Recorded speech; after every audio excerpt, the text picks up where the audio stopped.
நமச்சிவாய அறக்கட்டளை, இடைமருதீசன் சாத்திர குழு ஆகிய அமைப்புகளை சார்ந்த அமைப்பாளர்கள், நண்பர்கள் ஆகிய அனைவருடைய திருவடிகளையும் பணிந்து வணங்கி இன்றைய திருத்தொண்டர்பான சிந்தனையை நாம் தொடங்குவோமாக.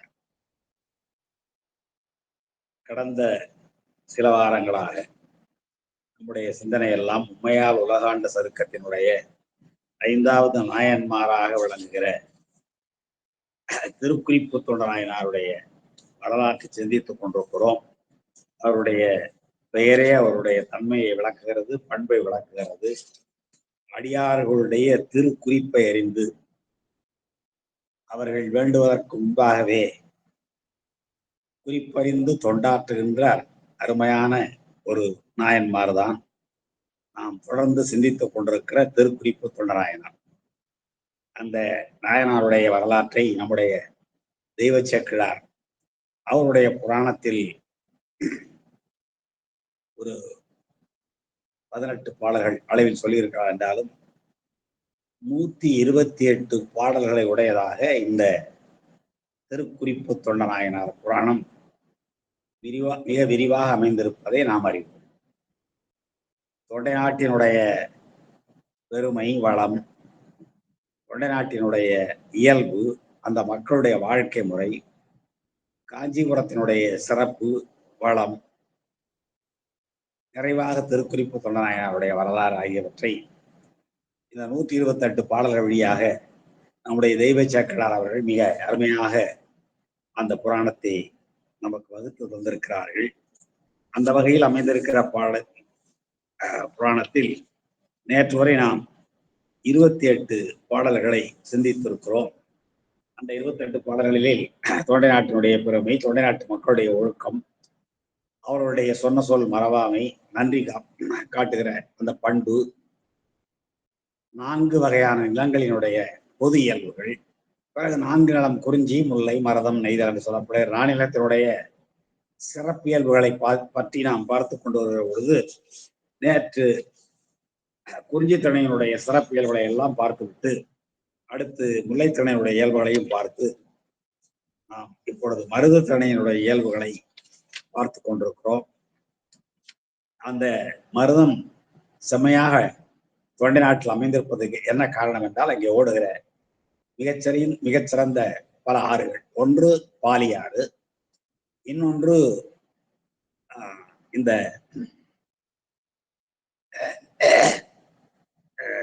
செய்யாறு, சேயாறு என்று சொல்லப்படுகிற செய்யாறு. இப்படி பல நதிகள் வளம் செய்வதனாலே அங்க இருக்கிற மருதம் சிறந்து விளங்குகிறது. அதை போலவே மலைகள் அடர்ந்திருப்பதனாலே அங்கே மலை தலங்களாக சில தலங்கள் அமைந்திருக்கின்றன. காடும் காடு சார்ந்த பகுதியாக இருப்பதனாலே சில தலங்கள் அவ்வாறு அமைந்திருப்பதையும் நாம் அறிகிறோம். திருமுல்லை வாயில் போல. அதே போலவே நெய்தல் துணையாகிய கடற்கரை ஓரத்தில் அமைந்திருக்கிற சில தலங்களையும் நாம் அறிவோம். இவையெல்லாம் தொண்டை நாட்டில் சிறப்பான தலங்கள். திருவொற்றியூர், திருமயிலாப்பூர், திருவான்மியூர் முதலான கடற்கரை தலங்கள். அதே போல மலைத்தலங்கள் திருக்காலத்தி, திருக்கழுக்குன்றம் முதலான மலைத்தலங்கள். மருத நிலத்தலங்கள் என்று பார்க்கிற பொழுது இங்கே எவையெல்லாம் இருக்கின்றன என்றால்,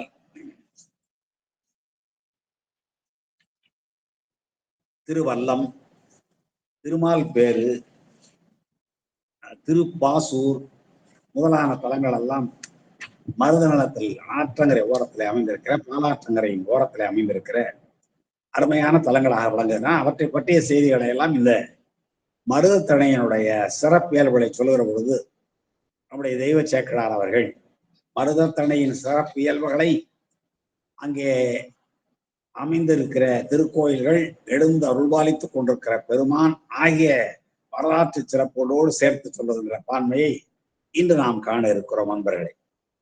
நேற்று 28வது பாடல்ல மல்லல் மூதூர்கள் தொண்டை நாட்டில் இருக்கிற வளமான மருதத்திணை ஊர்கள் எவ்வாறு இருந்தன என்பதை பார்க்கிற பொழுது அங்கே குளிர்ச்சியான வயல்களை தன்னகத்து கொண்டிருக்கிற அந்த தொண்டை நாட்டு மருதத்திணை வீடுகளிலெல்லாம் நெற்கூடுகள் நெருங்கி காட்சியளிக்கின்றன. அதிலே குவித்து வைத்திருக்கிற நெல்லை தாங்கள் மட்டுமே அனுபவிக்க வேண்டும் என்று கருதாமல் விருந்தினர்களை எதிர்கொள்ளுகின்ற மனையறம் படுக்கிற இல்லற வாழ்க்கை மேற்கொள்ளுகிற சிறப்புடையவர்களாக அந்த ஊர் மக்கள் வாழ்கிறார்கள்.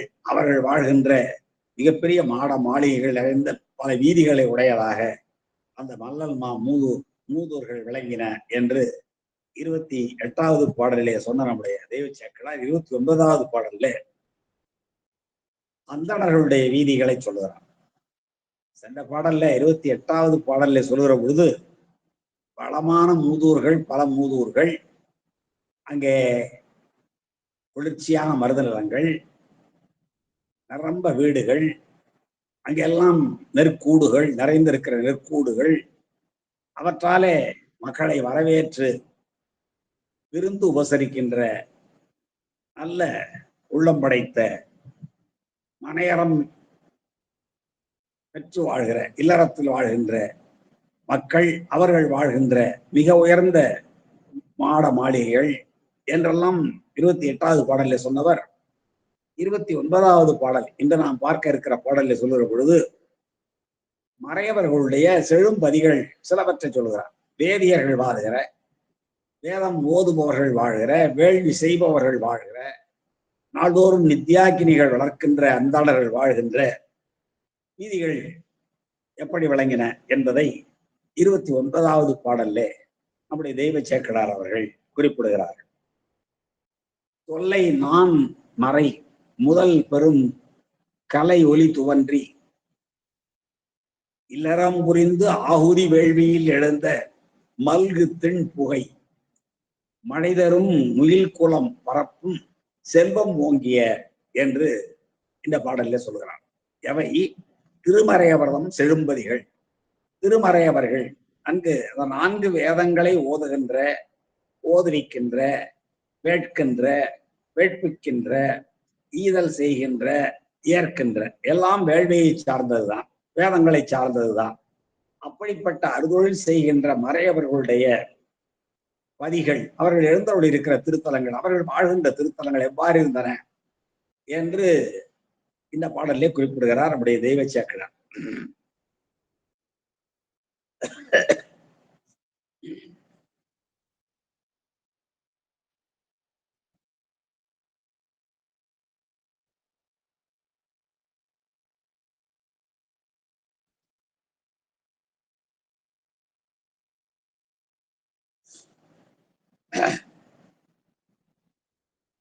தொல்லை நான்மறை முதல் பெரும் கலைகள். தொல்லைன்னா என்ன? பழமையான அர்த்தம். தொல்லைன்னா தொல்லை தரும் என்று பொருள் இல்லை. தொல்லை என்றால் பழமையான. திருவாசகத்தை பார்க்கணும்ல, தொல்லை இரும் பிறவி சூழும் தலை நீக்கி அல்லல் அறுத்து ஆனந்தம் ஆக்கியதே என்று. அது போல தொல்லை என்றால் மிக தொன்மையான, பிறவி கூட மிக தொன்மையானது. விடாமல் சுழற்சியாக கரங்கோலை போல கொள்ளிவட்டம் போல நம்மை தொடர்ந்து வந்து கொண்டே இருப்பது. அதனாலேதான் தொல்லை இரும் பிறவி சூழும் தலை நீக்கி, அந்த பிறவி தலையிலிருந்து நம்மை விடுவித்து அல்லல் அறுத்து ஆனந்தமாக்குவது எது? திருவாசகம் என்னும் தேன் என்று நாம் நாள்தோறும் பயிர்கிறோம். அதே போல இங்கே தொல்லை நான்மறை மிக பழமையான. எப்பொழுது தோன்றியது? முதலில் தோன்றியது நாதம் என்றால் நாதம் தோன்றிய உடனேயே தோன்றியது அந்த நான்மறைகள். நாத தத்துவத்தில் தோன்றியதுதான் நான்மறைகள். அதனாலேதான் தொல்லை நான்மறை என்றான். நாதம் எப்பொழுது தோன்றி? முதல்ல அதான். அதுக்குள்ளதான் விந்து, அப்புறம் தான் சிவ தத்துவங்கள், அடுத்ததுதான் வரிசை. அப்படி பார்க்கிறோம். மண் முதல் நாதம் ஈராக என்று சொல்லுகிற பொழுது அந்த நாத தத்துவத்திலிருந்து தோன்றியதுதான் இந்த வேதங்கள். அதனால தொல்லை நான்மறை என்றான். அந்த தொல்லை நான்மறை முதல், அது முதலாக பெருங்கலை ஒலி துவன்றி, அந்த அந்தணர்கள் எல்லா வகையான கலைகளிலும், சிவஞான கலைகள் எல்லாவற்றிலும் வல்லவர்கள். எனவே அவர்கள் அந்த வேதம் ஓதுகிற, பிற கலைகளை ஓதுகிற, கலைன்னா சாதாரணமானது இல்லைங்க, உமையிலா கலைஞானம் உணர்வறிய மெஞ்ஞானம் என்ற நம்முடைய சேக்கிழார் சுவாமிகள் ஞானசம்பந்தர் சொல்லுவார் அல்லவா? சிவனடியே சிந்திக்கும் திருப்பெருகு சிவஞானம் பவமதனை அறமாற்றும் பாங்கினில் ஓங்கிய ஞானம் ஓமையிலா கலைஞானம் உணர்வறிய மெய்ஞானம் என்று சொல்வது போல அந்த கலைஞான ஒலியும் பெருங்கலைகளின் ஒலியும் வேதங்களின் ஒலியையும் நெருங்கி துவன்றி தொல்லை நான்மறை முதல் பெரும் கலை ஒலி துவன்றி வேதங்களை ஓதுகின்ற பல பிற கலைகளை ஓதுகின்ற ஒலியெல்லாம் நெருங்கி இல்லறம் புரிந்து அப்படி ஓதுகின்ற அந்த மறையவர்கள் இல்லறத்தை செம்மையாக நடத்துகிறார்கள். அதனாலேதான் அவர்கள் இல்லங்களில் அந்த முத்தி வளர்க்கப்படுகிறது. அதான் இங்க சொல்லப்படுகிற செய்தி. இல்லறம் புரிந்து மனையறத்திலே மிக செம்மையாக அவர்கள் செயல்பட்டு ஆகுதி புரிந்து ஆகுதி வேள்வியில் எழுந்த அவர்கள் இல்லறம் புரிகிற பொழுது அவர்கள் நாள்தோறும் ஆகுதி செய்கிறார்கள். நித்யாகினி என்று சொல்லப்படுகிற ஆகுதி செய்கிறார்கள். வேள்வி வளர்க்கிறார்கள். இல்லத்தின்கள் முத்தி வளர்க்கிறார்கள். ஆகவனியம் காருகபத்தியம் தாட்சணாக்கினியம் என்று சொல்லப்படுகிற முத்தி வளர்க்கிறார்கள். அதில் காருகபத்தியம் என்பது இல்லறத்தார் கூறிய கட்டாயமாக செய்யப்பட வேண்டிய ஒன்று. ஆகவனியம் என்பது தெய்வத்திற்காகவும் காருகபத்தியம் என்பது இல்லறத்தார்க்காகவும் தாக்கினாக்கினியம் என்பது தென்புலத்தார்க்காகவும் செய்யப்படுகிற வேள்விகள். அந்த முத்தியை நாள்தோறும் வளர்ப்பவர்கள் நம்முடைய நல்ல மறை வல்ல அந்தவர்கள். அதான் தொல்லை நான்மறை முதல் நான்மறை முதலாக பெருங்கலை ஒலி நெருங்கி இல்லறம் புரிந்து ஆகுதி வேள்வியில் எழுந்த அவர்கள் இல்லறம் புரிந்த ஆகுதி என்பது புரிந்த ஆகுதின்னு வருது. அதை பிரிக்கிற பொழுது புரிந்த ஆகுதி என்று பிரிக்க வேண்டும். அந்த புரிந்த ஆகுதி என்பதுல புரிந்த என்பது பெயரெச்சம்.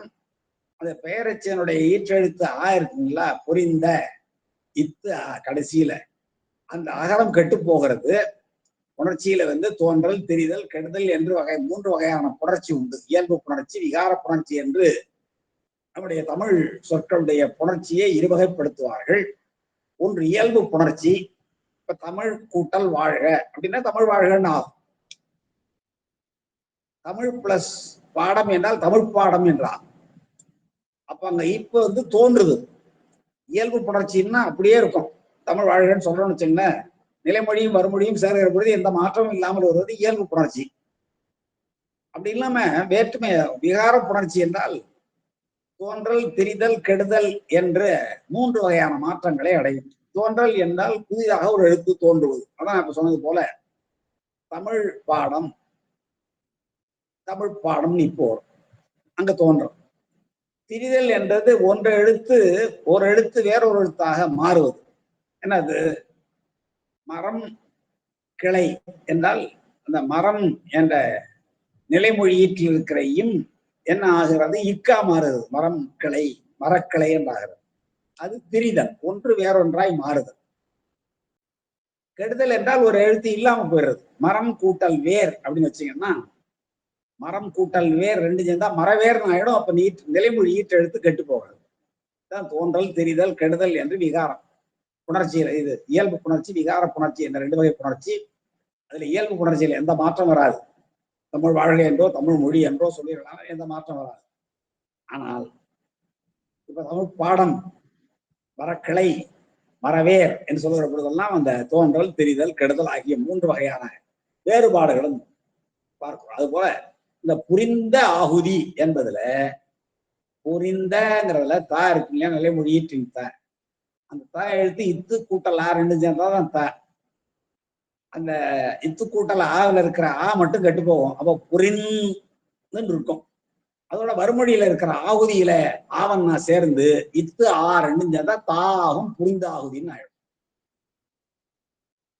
அப்படி அவர்கள் மனையறம் புரிந்து ஆகுதி வேள்வி ஆகுதி அதாவது இடுபொருளை எல்லாம் விட்டு அவர்கள் செய்கிற வேள்வியில் எழுந்த வேள்வி செய்வதனாலே மேல் நோக்கி எழுகிற மல்கு திண்புகை, நல்ல வளமான நிறைந்த திண்மையான புகை மழை தரும். அது நம்ம நிறைய இடங்கள்ல படிச்சிருக்கிறோம்.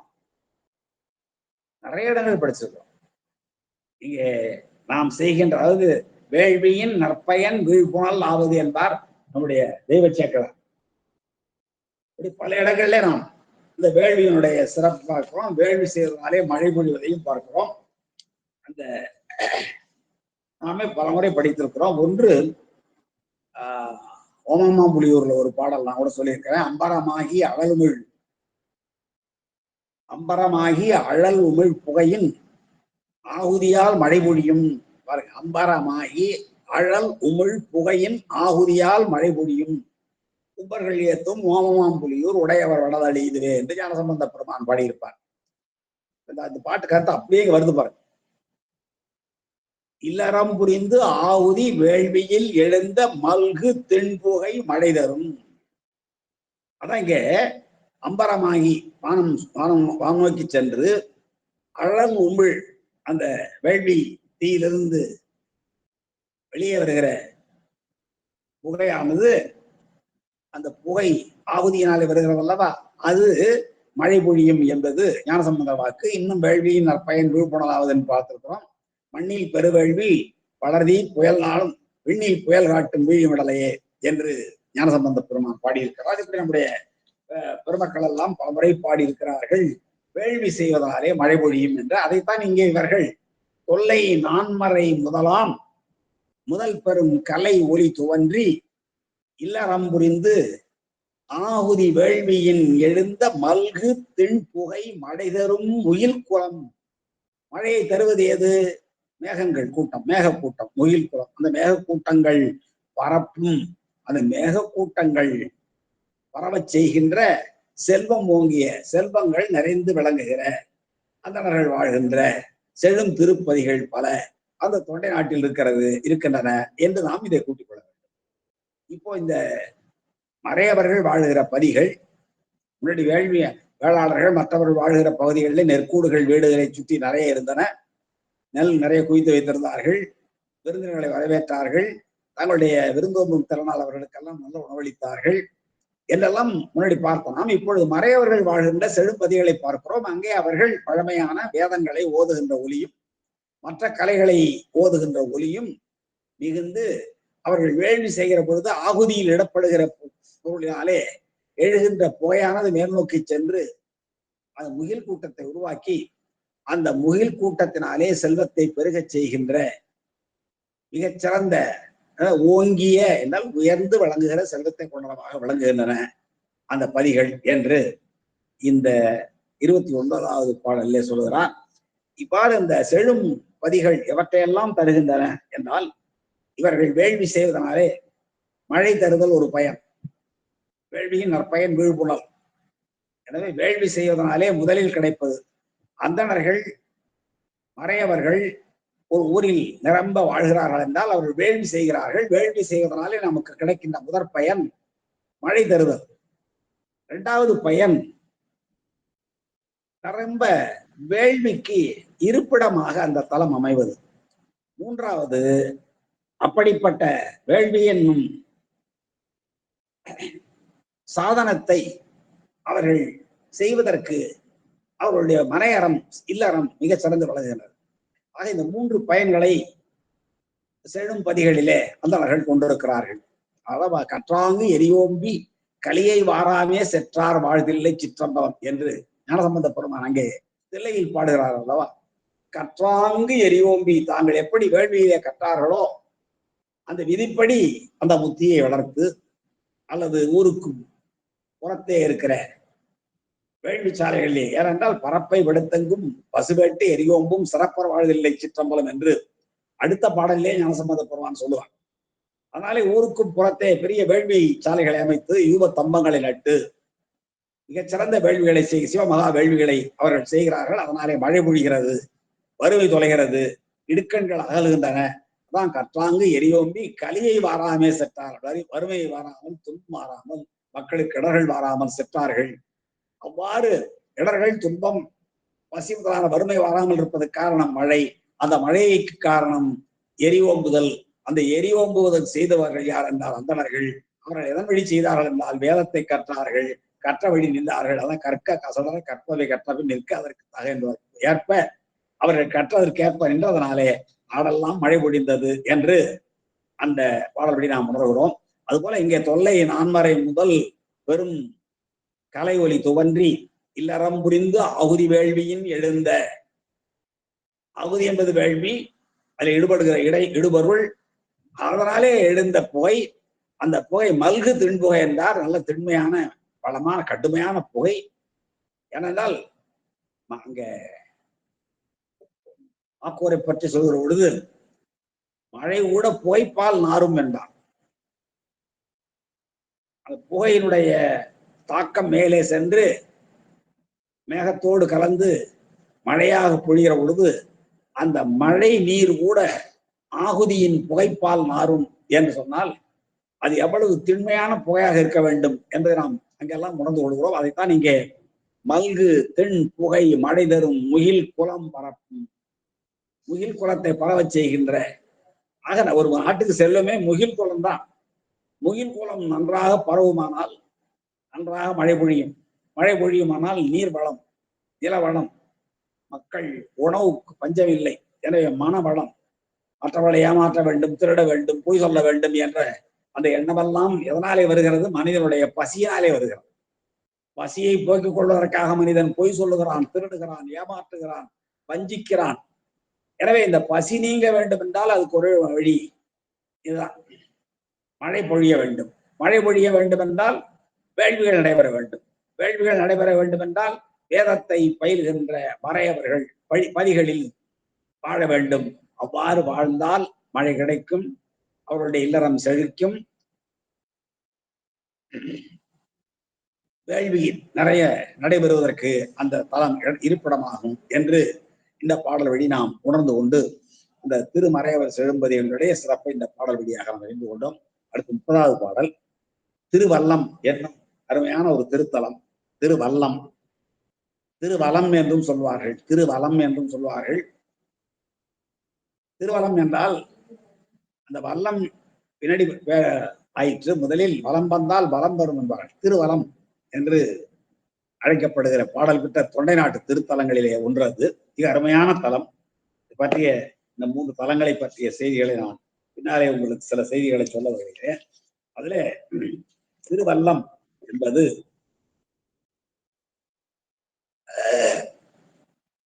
தொண்டை நாட்டு தலங்களிலே 10வது தலம். தொண்டை நாட்டில் 32 பாடல் பெற்ற தலங்கள். நம்ம பாடல் பெற்ற தலங்களை எல்லாம் வரையறை செய்து வைத்திருக்கிறோம் அல்லவா? காவிரியினுடைய தென்கரை தலம், காவிரியின் வடகரை தலம், நடுநாட்டு தலம், தொண்டை நாட்டு தலம், பாண்டி நாட்டு தலம், ஈழ நாட்டு தலம், கொங்கு நாட்டு தலம், மலைநாட்டு தலம், வடநாட்டு தலம் என்று நாம் வகைப்பாடு செய்திருக்கிறோம். 274 திருத்தலங்கள்.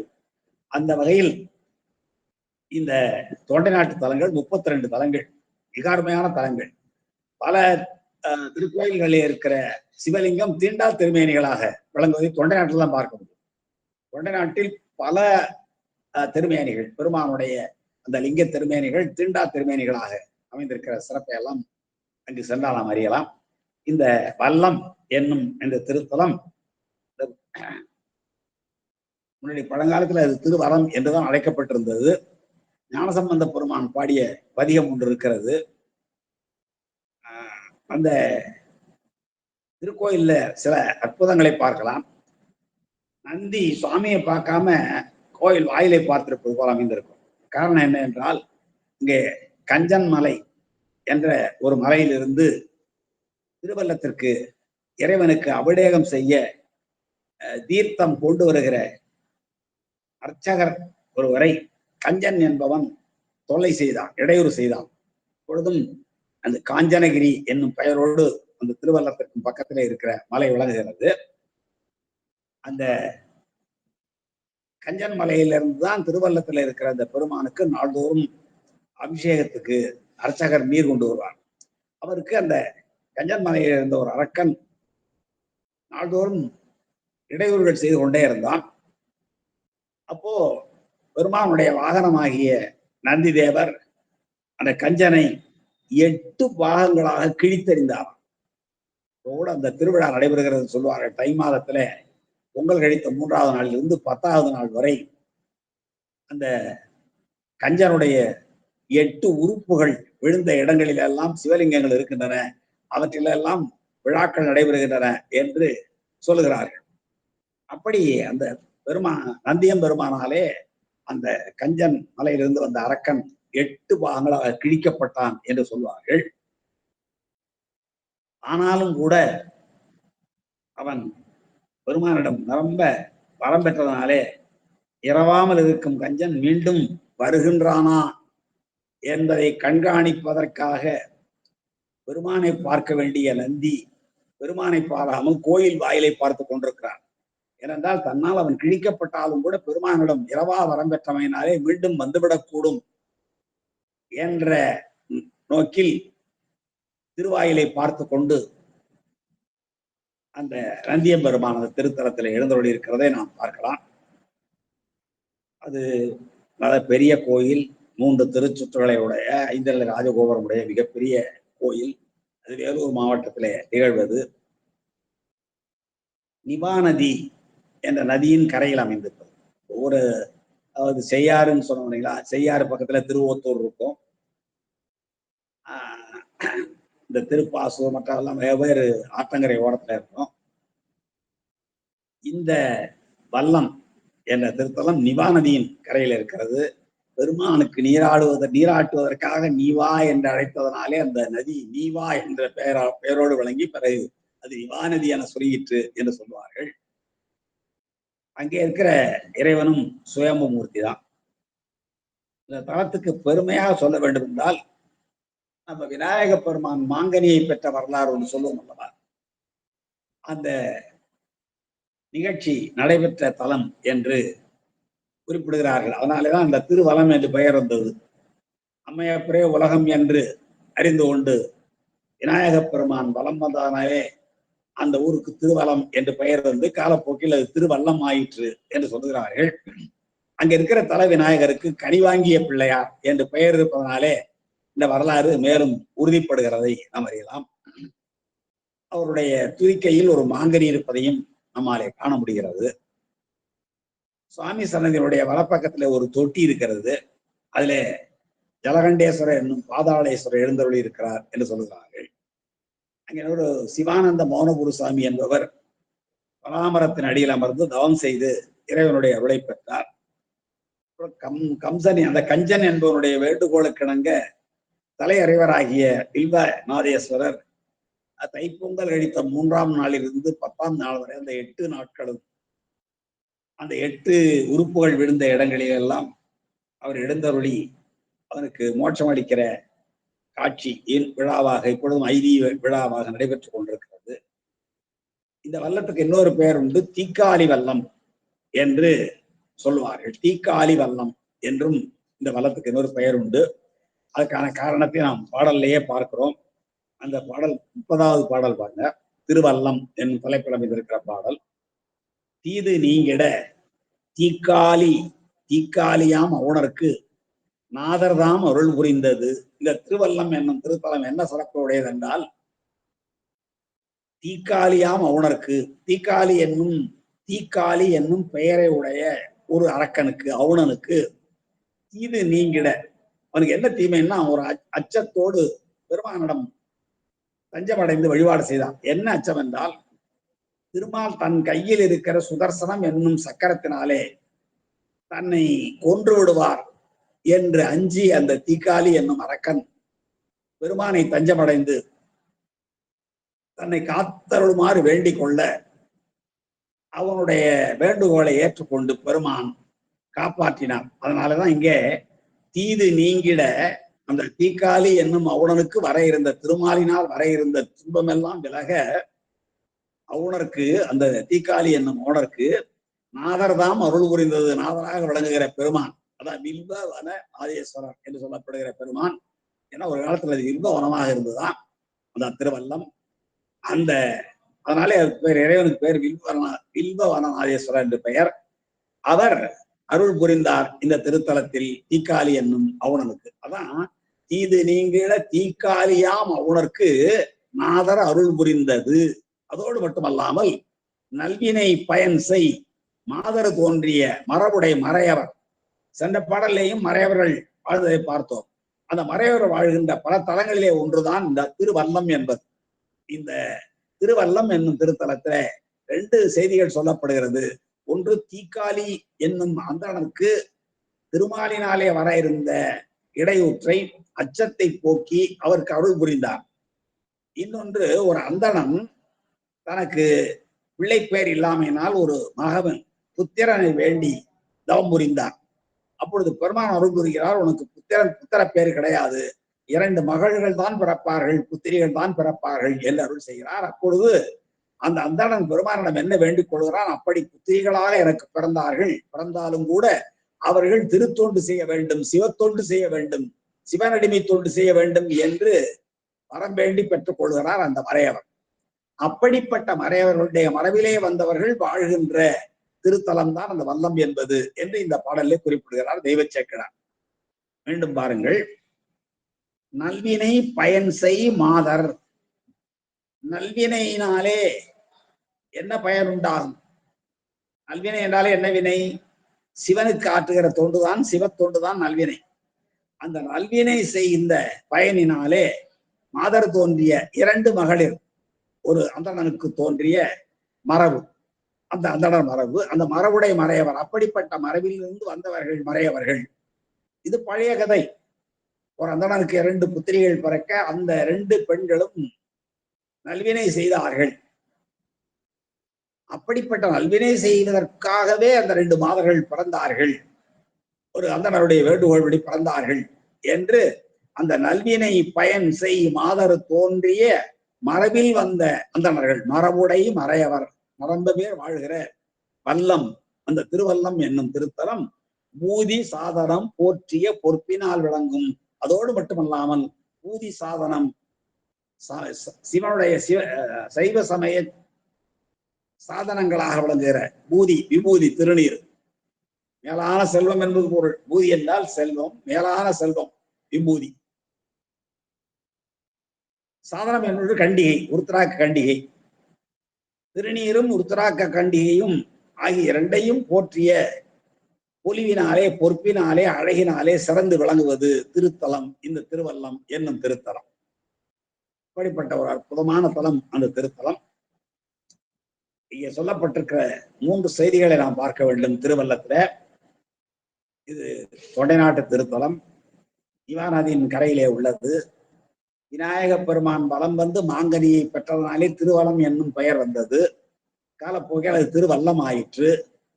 இந்த திருவல்லத்து பெருமானாகிய வில்வவன நாதேஸ்வரருக்கு நாள்தோறும் அர்ச்சகர் கஞ்சன் மலையிலிருந்து தீர்த்தம் கொண்டு வந்து நீராட்டுவார்.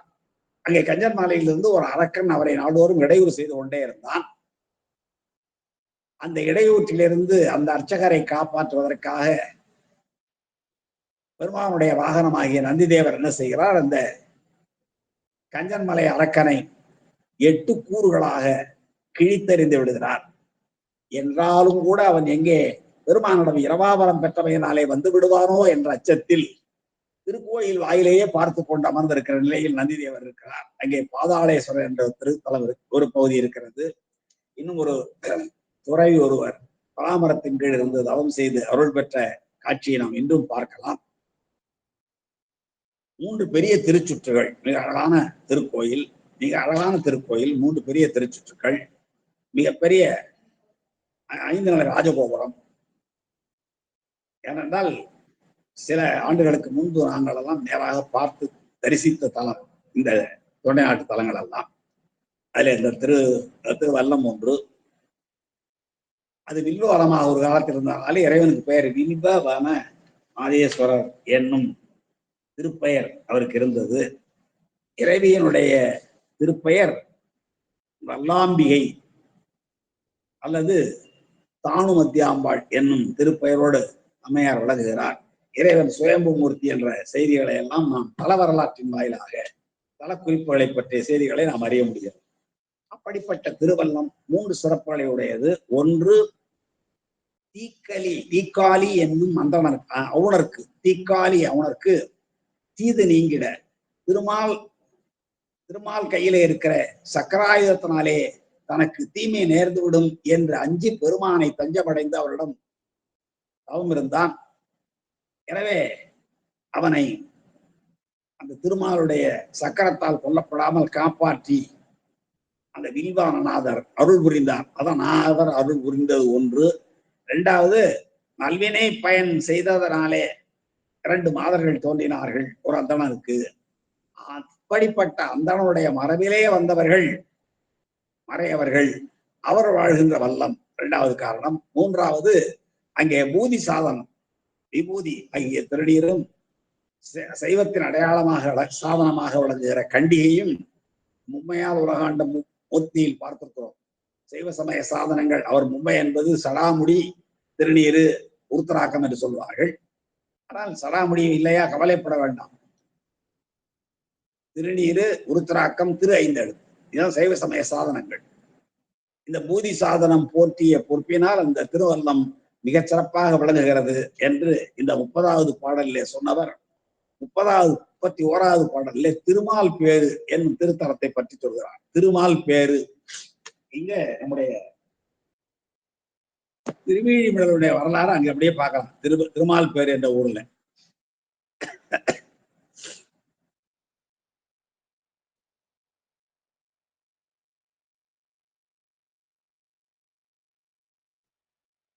திருமால் பேரு என்ற திருத்தலம்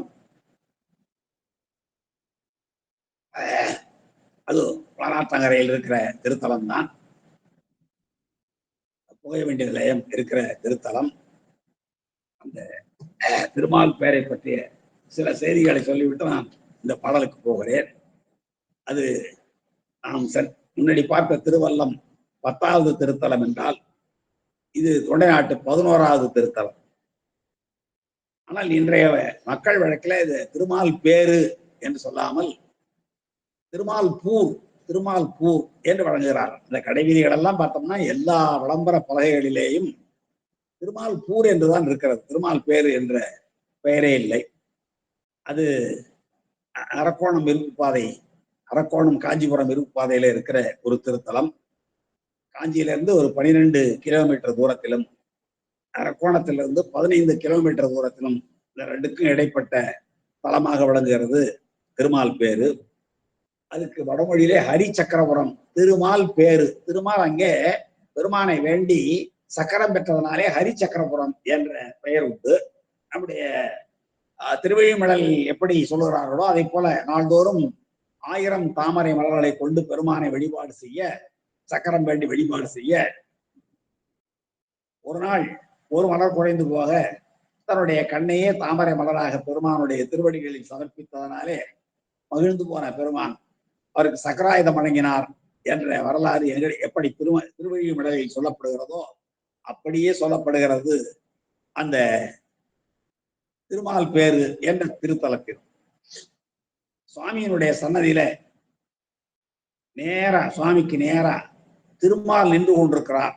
அங்கே இந்த பரிதி நியமம் என்ற திருத்தலத்தில் எப்படி சூரியன் நின்று கொண்டிருக்கிறாரோ சுவாமிக்கு நேரா, அதே போல அந்த நந்தி பெருமானுக்கு பின்னாடி நிற்பாங்க இல்லையா, அதை போலவே எங்கேயும் திருமால் நின்று கொண்டிருக்கிறார்.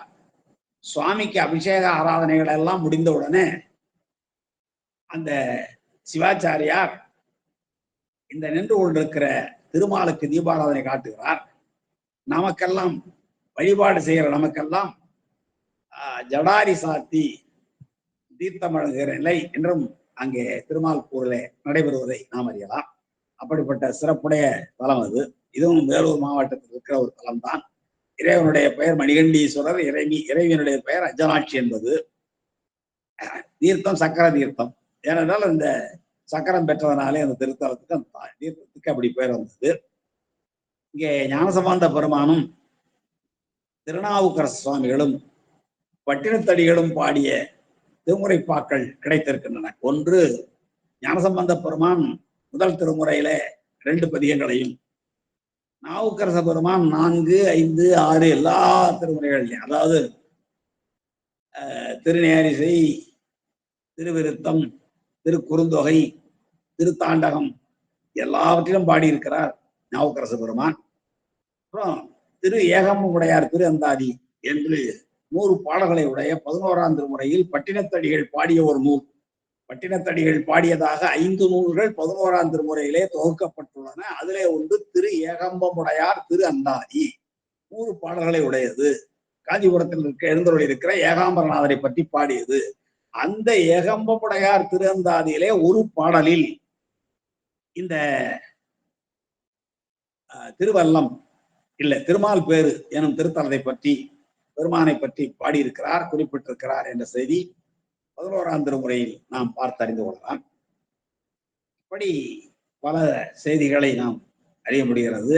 இங்கே பல வரலாறுன்னு பார்த்தோம்னா,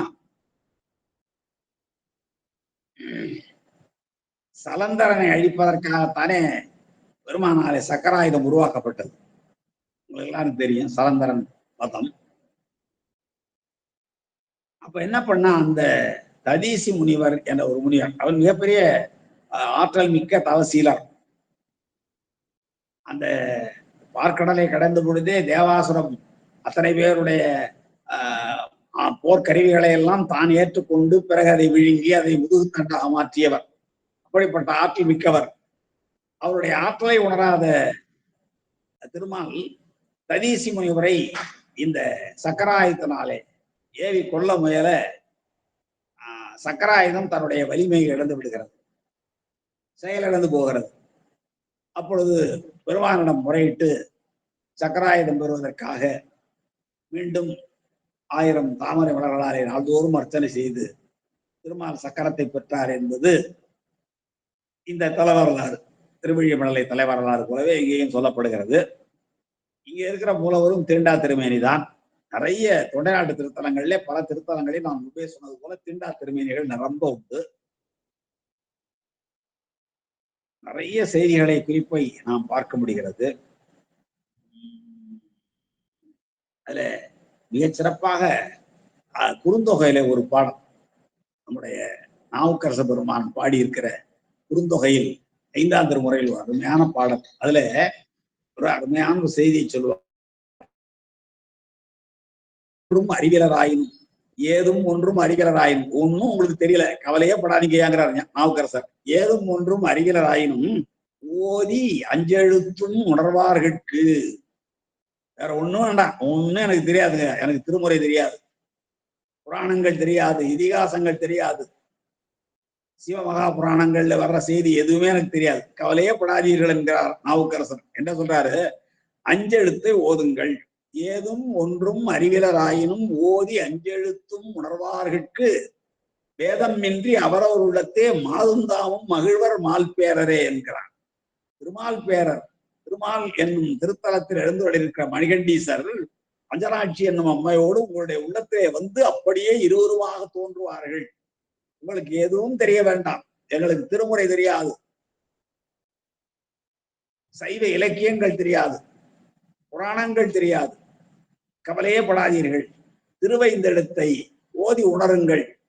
அப்பொழுது மாதும் தாமும் அந்த மால் பேரராக விளங்குகிற இறைவனும் இறைவியும் உங்களுடைய உள்ளத்திலே மகிழ்ந்து தோன்றுவார்கள் என்று நாவுக்கரச பெருமான் மிக எளிமையாக இறைவனை காண்பதற்கு அடைவதற்குரிய வழியை பாடியிருக்கிற ஒரு அற்புதமான பாடம் அமைந்திருக்கிற திருத்தலம் இந்த திருமால் பேரு என்னும் திருத்தலம். அந்த திருமால் பேரை பற்றி சொல்லுகிற பொழுது எப்படி சொல்றாரு பாருங்க. அருவி தந்து எம் 31வது பாடம். அருவி தந்த செம்மணிகளும் புறவிலாய் மலரும் பருவி ஓடைகள் நிறைந்து இழி பாலியின் கரையின் மருவு கங்கை வாழ் சடையவர் மகிழ்ந்த மால் பேராம் பொருவில் கோயிலும் சூழ்ந்தது அப்புறம்பனை மருதம். அந்த மருதத்தினுடைய புறம் பக்கத்திலே இருக்கிற வயலும் வயல் சார்ந்த இடங்களில் தான் இந்த திருமாற்பேரு எனும் திருக்கோயில் இருக்கிறது. அன்பர்களே, உண்மையில் நாங்கள் எங்களுடைய ஒரு அனுபவத்தை சொல்ல வேண்டுமானால், சரியாக 10 ஆண்டுகளுக்கு முன்பு இன்று 6/10/2024 6/10/2014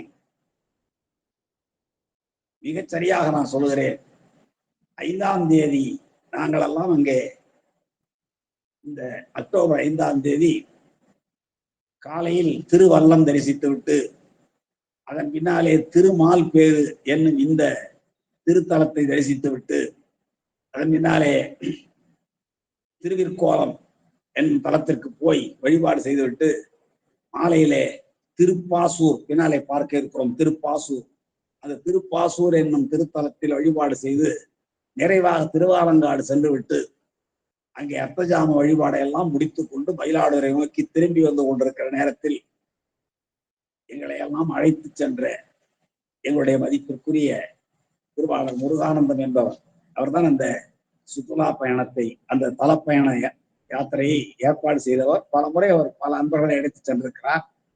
அப்படி ஒரு முறை எங்களை இன்று சரியாக 10 ஆண்டுகளுக்கு முன்பாக அழைத்து சென்றவர் திரும்பி வருகிற பொழுது, மயிலாடுதுறைக்கு மிக அண்மையில் வருகிற பொழுது ஒரு பெரிய பேருந்து விபத்து ஏற்பட அதிலே அவர் அமரராகிவிட்டார்.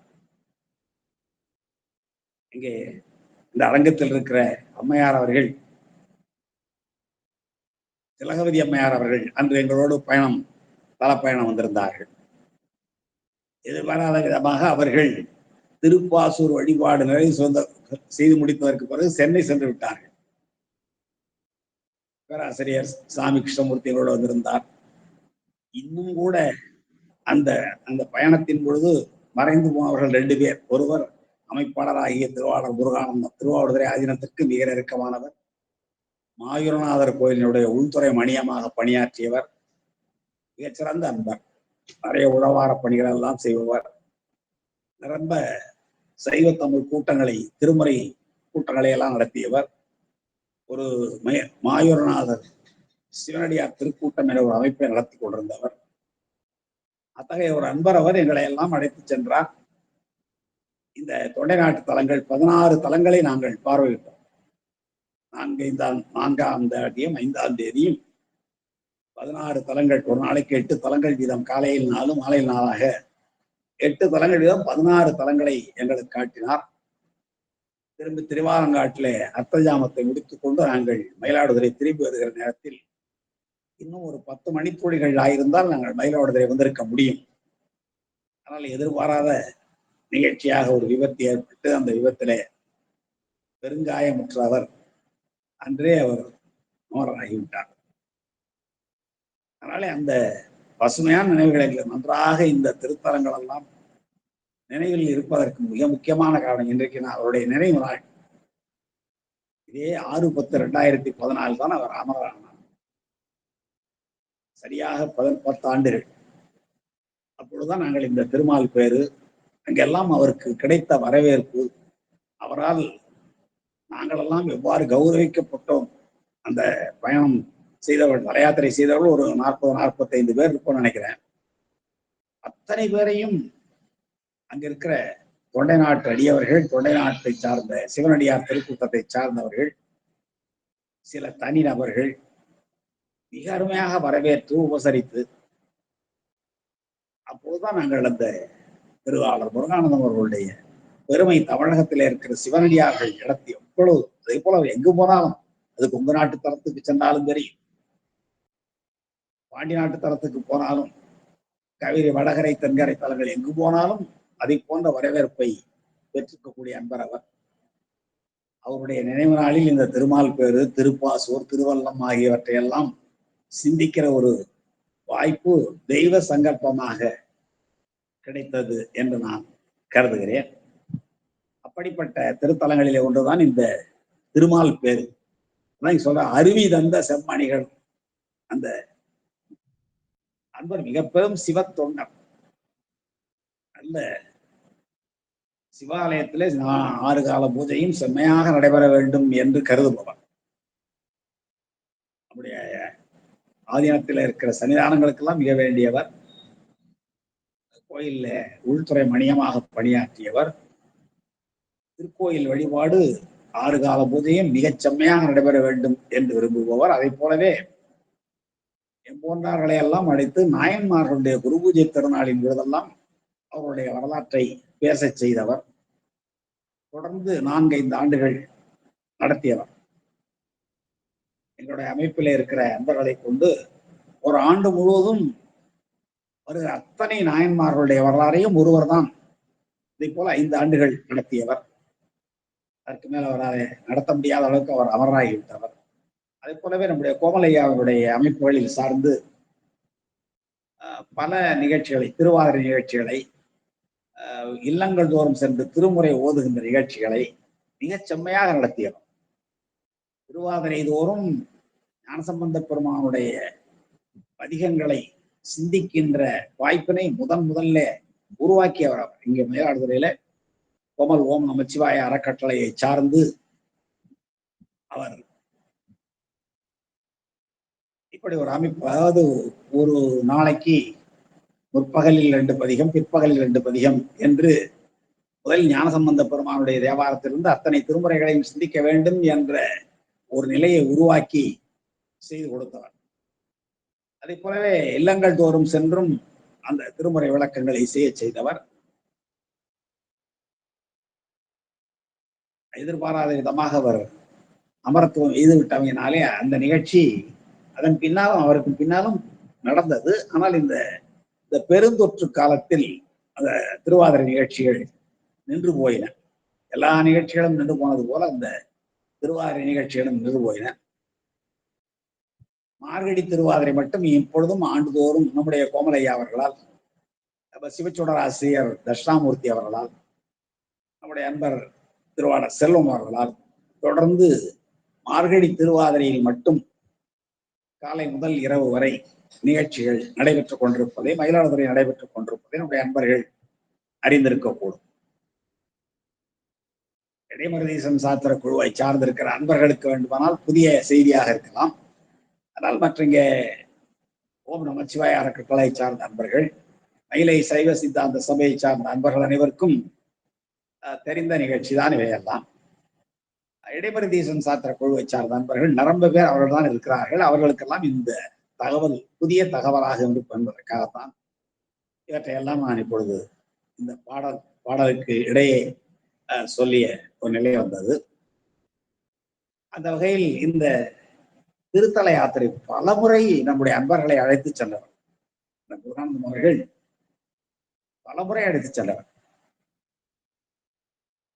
பாடல் பெற்ற திருத்தலங்கள் எல்லாவற்றையும் நம்முடைய அன்பர்கள் எல்லாம் கண்டு தரிசிக்க வேண்டும், மகிழ வேண்டும், பாட வேண்டும். 12 திருமுறைகளையும் திருமுறை முற்றோதல் 12 நாட்கள் நடத்தியவர். மயிலாடுதுறை திருக்கோயில்ல 12 நாட்கள் 12 திருமுறைகளையும் முற்றோதல் செய்ய வைத்தவர். சிறந்த ஓதுவார பெருமக்கள், மிகச்சிறந்த சிவனடியார்கள் ஆகிய எத்தனை பேரையும் வைத்து மிகச் செம்மையாக நடத்தியவர். அப்படிப்பட்ட அன்பருடைய நினைவு நாளில் அவரை பற்றி சிந்திக்கிற ஒரு வாய்ப்பு இந்த பெரிய புராணத்தின் வாயிலாக கிடைத்தது. ஏனென்றால் அவருக்கும் பெரிய புராணத்தோடு நிரம்ப தொடர்பு உண்டு. பல திருத்தலங்களிலே நாயன்மார்கள் வழிபாடுகளை ஆண்டுதோறும் குரு பூஜை தலங்களிலே செய்கின்ற அமைப்புடையவர். அவர்தான் ஆக்கூர்ல சிறப்புரை நாயனார், முனையிடுவார் நாயனார் நீடூர்ல, திருநாளை போவார் நந்தனார் மேலாதனூர்ல, இப்படி திருத்தலையூரில் ருத்ரபசுபதி நாயனார் இவருடைய குரு பூஜைகளை எல்லாம் நடத்துவதற்கு முதலில் தொடக்க நிலையில் 30 ஆண்டுகளுக்கு மேலாக நாயன்மார்கள் குரு பூஜை நடத்துவதற்கு மிக சிறந்த தொண்டாற்றியவர். அப்படிப்பட்ட அன்பருடைய சிந்தனை இந்த நேரத்தில் அவரை பற்றி அவர் அமராகிவிட்டார். நிச்சயமாக அவர் அமரத்துவம் தான் எழுதியிருப்பார், எந்த ஐயப்பாடும் இல்லை. அப்படிப்பட்ட ஒரு மிகப்பெரும் சிவ தொண்டர். இந்த திருவல்லம் முதல் அன்று காலை, அதாவது 5ஆம் தேதி காலையில் முதலில் நாங்கள் சென்ற திருத்தலம் திருவல்லம். அடுத்தது இந்த திருமால் பேரு. அடுத்து நாங்கள் சென்ற திருத்தலம்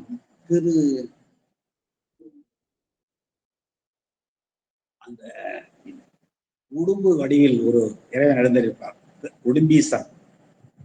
அந்த திருத்தலத்துக்கு சென்றோம். அப்புறம் பிற்பகல்ல திருமாகரம் உடும்பொடியில இருப்பேன். அங்கே திருமாகரல் சென்று விட்டு அதுக்கு பின்னாலே திருவிற்கோலம் முடித்து விட்டு தான் இங்க திருப்பாசூருக்கு அப்புறம் திரு ஆலங்காடு அப்படி ஒரு திருத்தலம் வழிபாடு செய்திருந்தோம். அவற்றுக்கெல்லாம் அடிப்படை காரணமாக இருந்தார் அந்த நண்பருடைய நினைவை போற்றி நாம் மீண்டும் இந்த திருமால் பேரு என்னும் திருத்தல பாடலுக்குள் செல்வோமாக. பாடல் எண் 31. அருவி தந்த செம்மணிகளும் புறவில் ஆய் மலரும் பருவி ஓடைகள் நிறைந்து இழி பாலியின் கரையில் மருவு கங்கைவாழ் சடையவர் மகிழ்ந்த மால் பேராம் பொருவில் கோயிலும் சூழ்ந்தது அப்புறம்பனை மருதம். மருதம் அப்புறம்பனை மருதம் என்றால் அந்த புறங்களிலெல்லாம் திருவல்லம் திருமால் பேரு ஆகிய அந்த திருத்தலங்கள் எல்லாம் வயலும் வயல் சார்ந்த இடத்தில் தான். பனை என்றால் பண்ணை வயல். அந்த புறம்பனையை சார்ந்திருக்கிற ஊரின் புறத்தே இருக்கிற வயல்களையெல்லாம் சார்ந்திருக்கிற மருதுத்தணையில இருக்கிற திருத்தலங்களிலே ஒன்றுதான் திருமால் பேரு. அந்த திருமால் பேரு அருவி தந்த செம்மணிகளும் பாருங்க, 2 திணையும் கலந்திருக்கிற ஒரு பகுதியாக இருக்கிறது. ஒரு பக்கத்துல அருவி தந்த செம்மணிகள், குறிஞ்சிதான், குறிஞ்சியிலிருந்து தான் மலையிலிருந்து அருவி கொட்டும். அப்படி மலையிலிருந்து வருகிற அருவி கொண்டு வந்து குவித்த செம்மணிகளும், அது குறிஞ்சி திணையினுடைய கருப்பொருள். மலையிலிருந்து கொண்டு வந்த மணிகள் ஒரு பக்கம், இன்னொரு பக்கம் புறவில் ஆய் மலரும். புறவுன்னா காடும் காடு சார்ந்த இடமும். ஒரு பக்கத்துல குறிஞ்சியும் ஒரு பக்கத்துல முல்லையுமாக இருக்கிறது. அந்த புறவில் இருந்து முல்லைத்திணையிலிருந்து வருகிற நல்ல மலர்களும் ஆக 2 திணையோட கருப்பொருள் சொல்றாங்க. இதெல்லாம் கருப்பொருள். புறவில் ஆய் மலரும் பருவி ஓடைகள் நிறைந்து, பருவின்னா கலந்துன்னு அர்த்தம். ஒரு பக்கத்துல மலையிலிருந்து வருகிற செம்மணிகள், இன்னொரு பக்கத்துல முல்லைத்திணையிலிருந்து வருகிற மலர்கள், இவை 2ம் கலந்து அந்த ஓடையில கலந்து வருதான். ஓடை என்று ஏன் அதற்கு பெயர் வந்தது என்றால், நீர் ஓடிக்கொண்டே இருக்கிற, நீர் வற்றாமல் ஓடிக்கொண்டே இருப்பதனால தான் அது பேர் ஓடைன்னு பேர். அதெல்லாம் ஒரு காலத்தில் நம் நாட்டுல வற்றாத வளம் கொழித்தரன். நீர் ஓடிக்கொண்டே, நீர் அறாது ஓடிக்கொண்டே இருப்பதனாலே இது ஓடை ஆயிற்று. அந்த நீர் ஓடைகள் பழங்காட்டுல பாடுவாங்க, நீர் ஓடை நிலங்கழிக்க நெடுமரங்கள் நிறைந்து பெறும் காடா. இதெல்லாம் நம்முடைய அண்மைக்கால கவிஞர்கள் கூட பாடினார்கள். அப்படி அந்த 2ம் கலந்து குறிஞ்சி மலையிலிருந்து விழுகின்ற அருவிகள் தருகிற செம்மணிகளும் புறவாகிய முல்லைத்திணையிலிருந்து வருகிற மலர்களும் ஆகிய 2ம் கலந்து நீரோடைகளில் வருகின்றனவா. மருவி, பருவி என்றால் கலந்து, ஓடைகள் நிறைந்து, அப்படியே ஓடை நிறைந்து எல்லாம் வருது. மறுமணிகளும் மலர்களும் நிறைந்து இழி பாலியின் கரையில், இழிந்து வருகிற, கீழ்நோக்கி வருகிற, இழிதல் என்றால் கீழ்நோக்கி வருகிற பாலியின் கரையில், பாலாற்றங்கரையில மரு கங்கை வாழ் சடையவர் மகிழ்ந்த மால் பேராம். பாலாற்றங்கரையில் தான் இருக்கிறது அந்த திருமால் பேரு என்னும் திருத்தலம். அந்த அங்கே யார் இருக்கிறா? மரு கங்கை வாழ், கங்கை மருவிய, கங்கை பொருந்தி இருக்கிற சடாமுடிய உடையவராகிய நம்முடைய பெருமான் மகிழ்ந்து எழுந்தோடு இருக்கிற திருமால் பேரு. இது அருமையான கோயில், மிக தூய்மையாக. தொண்டை நாட்டுடைய தலங்களை எல்லாம் பார்க்கும் பொழுது மிக்க மகிழ்ச்சியாக இருக்கிறது. மிக தூய்மையாக வைத்திருக்கிறார்கள், நல்ல உபசரிக்கிறார்கள், நல்ல வரவேற்கிறார்கள். இந்த தன்மைகள் எல்லாம் நம்முடைய காவிரி தென்கரை தலங்களில், வடகரை தலங்களில் காண்பது கொஞ்சம் அரிதாக இருக்கிறது. ஒருவேளை இங்கே நிரம்ப கோயில்கள் இருப்பதனால் இவர் இருக்கிறார்களோ என்ற ஐயப்பாடு கூட இருக்கிறது. இப்போ கொங்கு நாட்டு திருத்தலங்களுக்கு போனால் 7 திருத்தலங்கள் என்றாலும் கூட அந்த திருத்தலங்களை அவர்கள் வரவேற்கிற முறை, அந்த கோயிலை அவர்கள் வைத்திருக்கிற தூய்மை, இவற்றையெல்லாம் பார்க்கிற பொழுது வியப்பாக இருக்கிறது. காரணம், அங்கே மிக குறைவாக இருப்பதனால் அப்படி இருக்கிறார்களோ. இங்கே நிரம்ப இருக்கிறனால இப்ப காவிரியினுடைய வடகரையிலும் தென்கரையிலும் 190 கோயில்கள் இருக்கின்றன. மொத்தம் இருக்கிற 274 திருத்தலங்களில் 190 கோயில்கள் காவிரியின் வடகரையிலும் தென்கரையிலும். 67 123 அப்போ இப்படி நிரம்ப கோயில்கள் இருப்பதனால் ஒருவேளை பராமரிப்பு குறைவாகவும் வரவேற்பு குறைவாகவும் காட்சியளிக்கிறதோ என்ற ஐயப்பாடுகளோ வருகிறது. நேற்று நாம் பாண்டி கோயில்களுக்கு போனாலும் சரி, இந்த கொங்கு நாட்டு திருத்தலங்களுக்கு சென்றாலும், நடுநாட்டு தலங்களுக்கு சென்றாலும், தொண்டை நாட்டு திருத்தலங்களுக்கு சென்றாலும் அங்கே இருக்கிற வரவேற்பு, அவர்கள் சிவனடியார்கள் என்ற நிலையில் வருகிறவர்களை வரவேற்று உபசரிக்கிற நிகழ்ச்சிகளை எல்லாம் பார்க்கும்போது மிக்க வியப்பாக இருக்கிறது. இப்பொழுது நம்ம மயிலாடுதுறையில் அது போன்ற ஒரு நிலையை உருவாக்கி கொண்டிருக்கிறார்கள். நம்முடைய அமைப்பாளர் திருவாளர் செல்வம், சிவச்சுடர் ஆசிரியர் திருவாளர் தட்சிணாமூர்த்தி அவர்கள் ஆகிய இருவரும் நம்முடைய கோமலையாவினுடைய வழிகாட்டுதலின்படி வெளியூர்ல இருந்து வருகிற அன்பர்களை வரவேற்று உபசரித்து தங்க வைத்து அவர்களுக்கு உணவு உறைவிடம் ஆகியவை எல்லாம் தந்து போகிறதற்குரிய மார்க்கங்கள் மற்ற உபகரணங்கள் எல்லாவற்றையும் செய்து கொடுக்கிற நிலையில் இந்த 2 அன்பர்கள் மயிலாடுதுறையில் இப்பொழுது திகழ்ந்து கொண்டிருக்கிறார்கள் என்பது நாம் போற்றுவதற்குரிய வியப்பிற்குரிய மகிழ்ச்சியான செய்தி. அப்படி இந்த ஓடைகள் நிறைந்து இழி பாலியாற்றின் பாலியின் கரையில் மருவு கங்கை வாழ் சடையவர். கங்கை மருவும் கங்கை பொருந்தி வாழ் சடை. கங்கை எப்பொழுதும் வாழ்ந்து கொண்டே இருக்கிறது, தொடர் நிகழ்காலம். வாழ் சடை என்றால் வாழ்ந்த சடை, வாழ்கிற சடை, வாழும் சடை. பெருமானுடைய சடாமுடியிலே எப்பொழுதும் கங்கை இருந்து கொண்டே இருக்கிறது. நமக்கு ஒரே ஒரு முடி வழியாக தான் இந்த உலகத்தை கொடுத்திருக்கிறார். அதுவே இவ்வளவு பெரிய கங்கையாரு. கடுத்து வரும் கங்கை தனை கமல் சடை ஒன்று ஆடாமே தடுத்தவர் பெருமானார் இனிதாக உரையுமிடம் என்று குடியிருக்க வேடுவதில்லை ஞானசம்பந்த பெருமான் பாடுவார். ஒரு முடியின் வழியாக வருகிற இந்த கங்கையாரே நம்மாலே சமாளிக்க முடியவில்லை என்றால் எவ்வளவு பெரிய கங்கையாக வந்திருக்க வேண்டும். அதான் கடுத்து வரும் கங்கை தனை என்று பாடினார் ஞானசம்பந்தர். அது எப்பொழுதும் பெருமானுடைய சடாமுடியில் வாழ்ந்து கொண்டே இருக்கிறது. அதான் மறு கங்கை வாழ் சடையவர்.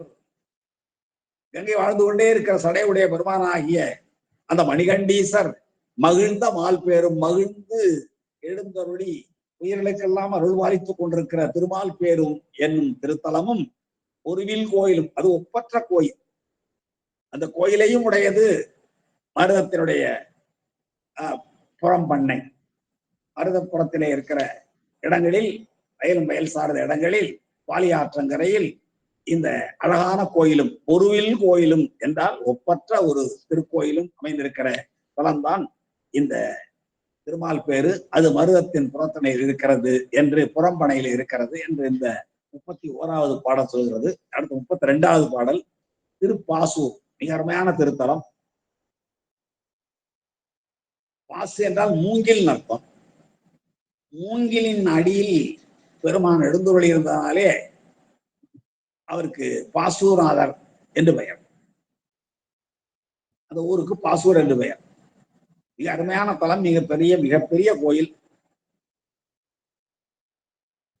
அந்த பாசூர்ல பெருமான் என்னென்ன செயல்கள் எல்லாம் செய்தார் என்ற செய்திகளை எல்லாம் பார்க்கிற பொழுது மிக வியப்பாக இருக்கிறது.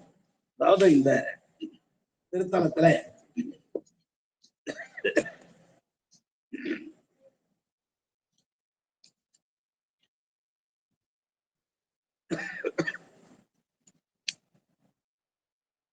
இந்த திருத்தலம் தொண்டைநாட்டு திருத்தலம் தான். இது தொண்டைநாட்டு 32 தலங்களிலே 16வது தலமாக விளங்குவது. இது திருவள்ளூர் மாவட்டத்துல இருக்கு. திருவள்ளூர்ல இருந்து சரியாக மேற்கே 5 கிலோமீட்டர் தூரத்துக்கு தான் இருக்கிறது. அது போல நாங்கள் சென்றோம். இறைவருடைய பெயர் வாகீஸ்வரர், வாசீஸ்வரர், பசுபதீஸ்வரர், பாசூர்நாதர் என்றெல்லாம் அவருடைய திருநாமம் விளங்குகிறது. இறைவிக்கு தம்காதலி என்னும் பெயரும், பசுபதி நாயகி என்னும் பெயரும், மோகனாம்பாள் என்ற பெயரும், பனை முலை நாச்சியார் என்ற திருப்பெயரும் அம்மையாருக்கு விளங்குகிறன. மூங்கில் தான் இந்த தலத்தினுடைய தலவிருட்சம். மூங்கில் அடியில் தோன்றியதனாலேதான் பாசூர்நாதர் என்ற பெருமான் அழைக்கப்படுகிறார். இங்கே மூவர் பாடிய திருத்தலம் இது. திருக்கோயிலுடைய கருவறை கஜபிருஷ்ட அமைப்பு. நம்ம பார்த்திருக்கோம் பல கோயில்கள்ல யானை படுத்திருப்பது போல இருக்கும் கருவறையினுடைய மேற்பகுதி. அதான் கஜபிருஷ்டம் என்று சொல்வார்கள். இது போல அமைந்தது. இந்த சிவாலயத்தினுடைய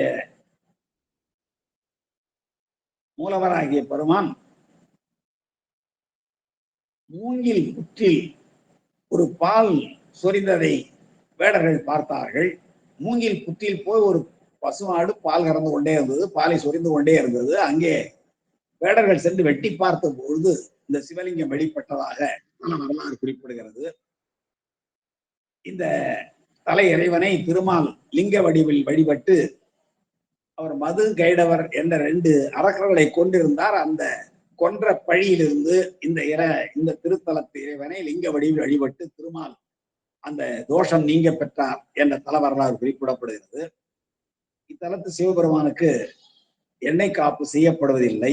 நிறைய தொண்டை நாட்டு திருத்தலங்கள்ல போய் பார்த்தோம்னா ரொம்ப திருத்தலங்கள் இது போல தீண்டா திருமேனிகளாகவும் அல்லது சில குறிப்பிட்ட அபிஷேக பொருட்களை பயன்படுத்தாமல் இருப்பதையும் நாம் பார்க்க முடிகிறது.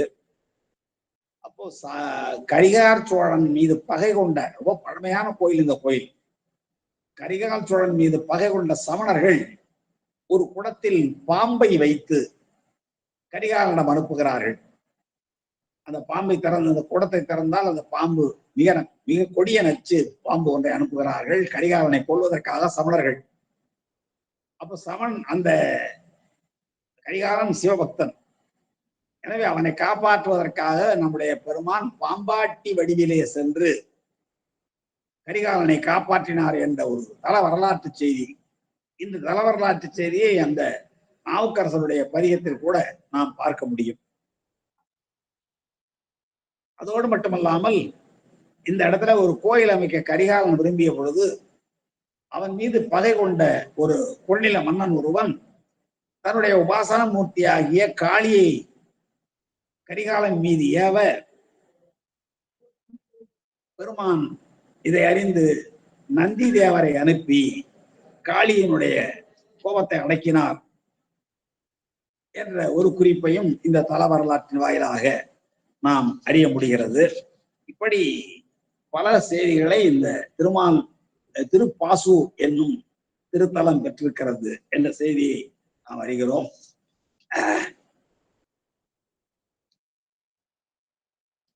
மிக அழகான கோயில். இன்று நாம் பார்க்கிற அது திருவல்லமாக இருந்தாலும், திருமால் பேராக இருந்தாலும், திருப்பாசூராக இருந்தாலும், இன்னும் நான் முன்பே சொன்னது போல இந்த திருமாகரல், திருவிற்கோலம், திரு இளம்பயங்கோட்டூர், திரு ஊரல், தக்கோலம், நேற்று முதல் நாள் பார்த்த தக்கோலம், திரு ஆலங்காடு, காஞ்சி ஏகாம்பரேஸ்வரர், இப்படி பல திருக்கோயில்களை நாங்கள் அந்த வழிபாடு செய்கிற நேரத்தில் எல்லாம் நாம் சதித்த திருக்கோயில்கள், வழிபாடு செய்த தரிசனம் செய்த திருக்கோயில்கள். அதுல இந்த திருப்பாசூர் திருக்கோயிலும் ஒன்று. அதை எப்படி சொல்றாரா பாருங்க. விரும்பு மேன்மை என் பகர்வது விரி திரை நதிகள் அருங்கரை பயில் சிவாலயம் அநேகமும் அணைந்து பருங்கை யானையை உரித்தவர் இருந்த அப்பாசூர் மருங்கு சூழ் தவம் புரிந்ததன்றோ மற்ற மருதம். மருதம் பெரிய தவம் பண்ணியதுதான். மருதநலம் முன்னாடி குறிஞ்சி நலம் தவம் பண்ணியதை காட்டினார். அந்த குறிஞ்சி நல தலங்களை எல்லாம் சொல்லிவிட்டு இப்படிப்பட்ட தலங்களை பெற்றிருப்பதனாலே குறிஞ்சி மிகப்பெரும் தவம் செய்திருக்கிறது என்று சொன்னார். அதே போல இங்கே மருதம் மிகப்பெரிய தவம் செய்திருக்கிறது என்று சொல்கிறார். எப்படி? விரிதிரை நதிகள், விரிதிரைன்னா அலைகளோடு கூடிய நதிகள், அலைகளோடு கூடிய நதிகள் நிறைய இருக்கு அங்க. அந்த கரை ஓரத்துல நிறைய கோயில்கள். விரிதிரை நதிகள் அருங்கரை அரிய கரை ஓரத்துல பயில்கின்ற என்றால் என்ன பொருள் என்றால், நாம் எல்லாம் உணர்ந்து வழிபாடு செய்வதற்கு ஏற்ப அமைந்த திருக்கோயில்கள் பல. அதான் பயிலுதல். பயில் சிவாலயம், மக்கள் உணர்ந்து வழிபாடு செய்யத்தக்க அளவுக்கு மிகச்சிறந்த சிவாலயங்கள் அநேகமும் அணைந்து, ஒன்று ரெண்டு இல்ல, அந்த ஆற்றங்கரையிலே அநேகமும் அணைந்து அங்க யார் எழுந்தருளி இருக்கிறார்? பருங்கை யானை உரித்தவர் இருந்த அப்பாசு. பருங்கை யானை, பெரிய கையை உடைய யானையை உரித்தார் அல்லவா? தாருகாவர முனிவர்கள் ஏவிய யானையை உரித்தார். அது பெரிய கையை, பருங்கையை, பரு என்றால் பெரிய அர்த்தம், பருங்கை என்றால் பெரிய கை, பெரிய தும்பிக்கையினுடைய, அதாவது அபிசார யாகம் ஒன்றை செய்து அதன் வழியாக கொல்லும் புலியினையும் பாம்பினையும் சுரத்தினையும் மழுவினையும் மானினையும் யானையையும் அனுப்பினார்கள் அந்தவர்கள் மீமாம்சகர்கள். அந்த யானை உரித்த செய்தியை சொல்லுகிறார். அப்படிப்பட்ட பெருமான் எழுந்தோடி இருப்பது பாசூர் என்கிறார். பருங்கை யானையை உரித்தவர், பெரிய தன் மீது ஏவப்பட்ட அந்த பெரிய கையை உடைய யானையை உரித்தவர். கஜாரியின் பேர் அந்த தோற்றத்துக்கு. நம்முடைய பெருமானுக்கு கஜாரி, காமாரி என்றெல்லாம் பெயர் வரும் அந்த மகேஸ்வர மூர்த்தங்கள்ல. அதுல கஜாரின்னு சொன்னா கஜத்தை அழித்தவர், உரித்து அடித்தவர், அந்த யானை தோலை உரித்து போர்த்து கொண்டவர். அந்த நிகழ்ச்சி நடந்த ஐதீக தலமாக நம்முடைய மயிலாடுதுறை கண்மையில இருக்கிற அட்டவீரர் தலங்களில் ஒன்றாகிய வழூர் என்ற திருத்தலம் சொல்லப்படும். அந்த செய்தி சொல்றார், பருங்கை யானையை உரித்தவர் இருந்த அப்பாசூர், எழுந்தருள் இருக்கிற அந்த பாசூர் மருங்கு சூழ் தவம் புரிந்ததன்றோ மருதம். அப்படிப்பட்ட மருதத்தினை இவையெல்லாம் சூழ்ந்திருக்கிற மிகப்பெரிய தவம் புரிந்தது அல்லவா. அதோடு மட்டுமல்லாமல் விரும்பும் மேன்மை என்பகர்வது, எல்லாராலும் விரும்பப்படுகிற மேன்மையும் சிறப்புடைய அந்த திருத்தலம் செய்த தவத்தின் சிறப்பை நாம் என்னென்று சொல்லுவது என்று திருப்பாசூர் என்னும் திருத்தலத்தினுடைய சிறப்பை நம்முடைய தெய்வ சேக்கிழார் அவர்கள் இந்த பாடல் வழி சொல்லுகிறார்கள். என்று ஒரு முறை நான் பாடலை சொல்லுகிறேன். விரிதிரை நதிகள் அருங்கரை, அலைகளோடு விரிந்து வருகிற அலைகள். அப்ப நீர் நிரம்பி இருந்தாதான் அலைகளோடு வரும் ஆறு. அவ்வாறு விரிதிரை கொண்டிருக்கிற நதிகள் பல, அவற்றினுடைய அரிய கரையில் பயில் சிவாலயம். பயின் என்ற சிவாலயம் என்றால் கரை, ஆற்றங்கரை ஓரத்தில். இப்ப நாம் பார்த்த பாலாற்றங்கரையிலே சில கோயில்களை பார்த்தோம். அதுபோல் செய்யாற்றங்கரையில் திருஓத்தூர் என்னும் திருத்தலம், வேதபுரீஸ்வரர் இருக்கிற திருஓத்தூர், அங்கேதான் நம்முடைய ஞானசம்பந்த பெருமான் ஆண்பனைகளை ஈன்பனைகளாக்கினார். ஆண்பனைகளையே ஈன்பனைகளாக்கினார் ஞானசம்பந்த பெருமான். சமணர்கள் ஒரு சிவனடியாரை மிக இழிவாக பேச அந்த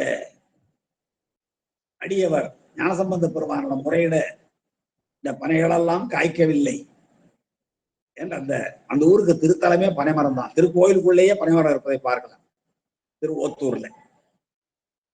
அந்த செய்யாற்றங்கரையில இருக்கிறது, அதுபோல பாலாற்றங்கரையிலே, அதுபோல நிவாநதி கரையிலே, இப்படி ஆற்றங்கரை ஓரத்திலே அநேகமான சிவாலயங்கள், பயில் சிவாலயங்கள் அநேகம். பயிலுதல் என்றால் என்ன?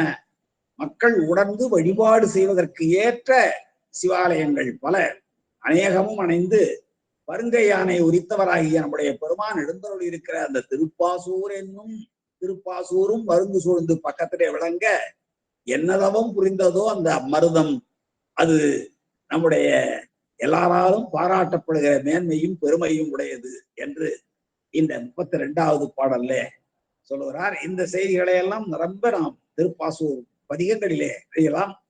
அதாவது மன்னிய மாலோடு சோமன் படிசை என்றும்,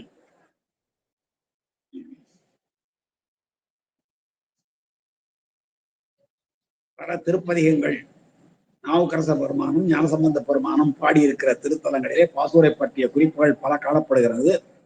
அதுல இது சந்திரன் பூஜித்து அருள் பெற்ற தலம், அந்திக்கோந்தனக்கே அருள் செய்திடும் என்று நாவுக்கரசர் பாடுகிறார். அதுபோல கரிகால் வளம் மீது சமணர்கள் ஏவிய பாம்பினை பெருமான் பாம்பாட்டியாக வந்து அடக்கினார் அல்லவா. அதனாலதான் பெருமானுக்கு பிடாரன் என்று பெயரும், பெருமாட்டிக்கு பிடாரி என்ற பெயரும் உண்டு. பிடாரனுடைய மனைவி பிடாரி. பிடாரினா வேற யாரும் இல்லை, உமையம்மைதான் பிடாரி ஆகிறார். பெருமான் பாம்பு பிடாரனாக வந்து கரிகாலனை காப்பாற்றினார். அந்த செய்தி பாம்பும் மாட்டுவர் பாசூரடிகளே என்று திருக்குறுந்தொகையிலே நம்முடைய நாவுக்கரச பெருமான் பாடியிருக்கிறார். பாம்பும் மாட்டுவர் பாசூரடிகளே என்று நாவுக்கரசரே இந்த வரலாற்று செய்தியை பதிவிட்டிருக்கிறது. நம்ம திருமுறைகள் வாயிலாக அறிந்து கொள்ள முடிகிறது. அப்படிப்பட்ட சிறப்புடையது திருப்பாசூர் என்னும் திருத்தலம். இந்த தலைமுறைக்கும் நாம் மருதத்திணையை சார்ந்திருக்கிற பதிகளை பார்த்து கொண்டே வந்தோம். அடுத்து நெய்தல் திணையை சார்ந்திருக்கிற, ஏனென்றால் முதலில் குறிஞ்சி திணையை சார்ந்த பதிகளை பார்த்தாயிற்று. அடுத்தது முல்லை திணையை சார்ந்த திருமுல்லை வாயில் முதலான பதங்களை பார்த்தோம். அடுத்து மருத திணையை சார்ந்திருக்கிற இந்த திருவல்லம், திருமால்பேறு, திருப்பாசூர் ஆகிய திருத்தலங்களை எல்லாம் பார்த்துவிட்டு அடுத்து நெய்தல் திணை, கடலும் கடல் சார்ந்த இடங்களிலே இருக்கிற திருத்தலங்களை நமக்கு காட்சிப்படுத்துவதற்காக, தரிசிக்க செய்வதற்காக நம்முடைய சேக்கிழார் பெருமான் நம்மை எல்லாம் அழைத்து செல்கிறார். அது 33வது பாடலே தொடங்குகிறது. பூமரும் புனல் பாடல் எண் 33. பூமரும் புனல் வயற்களம் பாடிய பொருணர் தாமருங் கிளையுடன் தட மென் மலர் மிளைந்து மாமருங்கு தன் நீழலின் மருதையாள் முரலும் காமர் தன்பனை புறத்தது கருங்கழி நெய்தல். மருதத்தின் புறத்திலே விளங்குகிறது உப்பங்கைகளோடு கூடியிருக்கிற கடலும் கடல் சார்ந்த இடமும் என்பது. கருங்கழி நெய்தல், கழி என்பது உப்பங்கழி, நாம் பார்த்திருக்கிறோம். கடலுக்கு முன்னாலே, ஒரு பெரு நிலப்பரப்புக்கு முன்னாலே கடலிலிருந்து அலைகளாக கொண்டு வந்து வீசப்பட்ட நீர் உப்பங்கழிகளாக தேங்கி இருப்பதை நாம் பார்த்திருக்கிறோம். அங்கேதான் நெய்தல்கள் எல்லாம் மறவதை பார்க்கிறோம், தாழை மரங்கள் இருப்பதை எல்லாம் பார்த்திருக்கிறோம். அதான் இங்கே காமர் தன் பனை புறத்தது, எல்லாராலும் விரும்பப்படுகிற பனை என்றால் வயலும் வயல் சார்ந்த இடமும் பண்ணை. அதனுடைய புறத்து, அதனுடைய பக்கத்திலே விளங்குவது எது என்றால் கருங்கழி நெய்தல், கருமையான நீரோடு விளங்குகிற உப்பங்கழிகளை சார்ந்திருக்கிற கடலும் கடல் சார்ந்த இடமும் விளங்குகிறது என்று சொன்னார். அதற்கு மேலே 3 அடிகள் என்ன சொல்கிறார்? பூமரும் புனல் வயல்களம் பாடிய பொருணர். பொருணர் என்றால் புகழ்ந்து பாடுபவர்கள் என்று பொருள். நம்முடைய 10 பாட்டுல, சக இலக்கியத்திலே 10 பாட்டுல 2வது பாட்டாக விளங்குவது பூரணர் ஆற்றுப்படை. தெரியும், திருமுருக ஆற்றுப்படை தான் முதல்ல அமைந்திருக்கிறது. அப்புறம் பூரண ஆற்றுப்படை, சிறுபான ஆற்றுப்படை, பெரும்பான ஆற்றுப்படை, இப்படி வரிசையா 10 நூல்கள். அதுல 2வது நூலாக அமைந்திருப்பது பூரணர் ஆற்றுப்படை. புகழ்ந்து பாடுபவர்கள் பூரணர்கள். அந்த நூலை கரிகால் பெருவளத்தான் மீது முடத்தாம கண்ணியார் பாடிய ஒரு அருமையான நூல் அது. 248 அடிகள் என்று நினைக்கிறேன். 240க்கு மேற்பட்ட அடிகளை உடைய நூல் அது. ஆசிரியர் பாவால் அமைந்தது. 240 48 சரியாக நினைவில்லை. அவ்வளவு அடிகளை உடைய ஒரு அருமையான நூல் பூரணர் ஆற்றுப்படை. முடத்தாம கண்ணியார் என்ற புலவர் சோழன் கரிகால் பெருவளத்தான் மீது பாடிய ஒரு அருமையான நூல். பாடாண்டனை அமைந்த ஆற்றுப்படை என்னும் துறை அமைந்த ஒரு அருமையான நூல். பூரணர்களுடைய இயல்பு என்ன என்றால், ஒரு நாட்டில் ஒரு விழா நடக்கிற பொழுது அங்கே வருவார்கள். அந்த விழாவினுடைய சிறப்புகளை எல்லாம் பாடுவார்கள். மருதத்தணையை பாடுவார்கள், குடித்தணையை பாடுவார்கள். பாடிவிட்ட உடனே, அந்த விழா முடிந்த உடனே அடுத்த தலத்துக்கு தங்களுடைய உணவை தாடி, பாருங்க, எப்போது சேர்த்து வைத்துக் கொள்கிற புத்தியே அவர்களிடம் இருந்ததில்லை. ஒரு திருத்தலத்துக்கு செல்வார்கள், உறவினரோடு செல்வார்கள், பாடுவார்கள், மகிழ்வார்கள், மகிழ்விப்பார்கள், உண்பார்கள். பிறகு அடுத்த தலத்திற்கு தங்களுடைய உணவை தேடிக்கொண்டு பழுமரம் நாடி செல்லும் பறவை போல சென்று கொண்டே இருப்பார்கள். அப்படி புகழ் பாடுபவர்கள், போர்க்களம் பாடுபவர்கள், ஏற்களம் பாடுபவர்கள், பரணி பாடுபவர்கள் என்றெல்லாம் அந்த புகழ்ந்து பாடுபவர்களை சிறப்பித்து சொல்லுகிற நம்முடைய இலக்கியங்கள் ஏராளம். பரணி பாடுபவர் 1000 யானையை கொன்ற மாணவன் மீது எடுப்பது பரணி என்று, பரணி என்ற 96 வகை சிற்றிலக்கியத்திலே ஒன்று பரணி.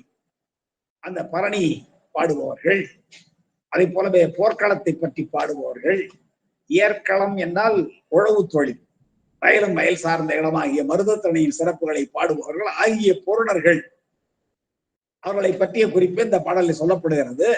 பூமரும் புனல் வயல்களம், பூக்கள் எல்லாம் பொருந்தி இருக்கிற நல்ல நீர் வளம் நிறைந்த, புனல் என்றால் நீர், பூமரும் புனல் என்றால் பூக்கள் நிறைந்திருக்கிற, பூக்கள் பொருந்தி இருக்கிற, பூமரும், பூம் அரும், பூமரும், மருவுதல் என்றால் பொருந்துதல், பூமரும் என்றால் பூக்கள் பொருந்தி இருக்கிற, நீர்நிலைகள் பலவற்றை பாடிய, நீர்நிலைகள் நிரம்பி இருக்கிற வயற்களங்களை எல்லாம், வயற்களங்களினுடைய சிறப்புகளை, களம்ல போர்க்களம் எப்படி இருக்குமோ அது போல வயற்களம் நாட்டில் பண்ணுவாங்கல்ல, அந்த போர்க்களத்தையும் ஏற்களத்தையும் சிலேடையாக பாடிய பாடல்கள் எல்லாம் களமையாக புலவர் பாடியிருப்பார்.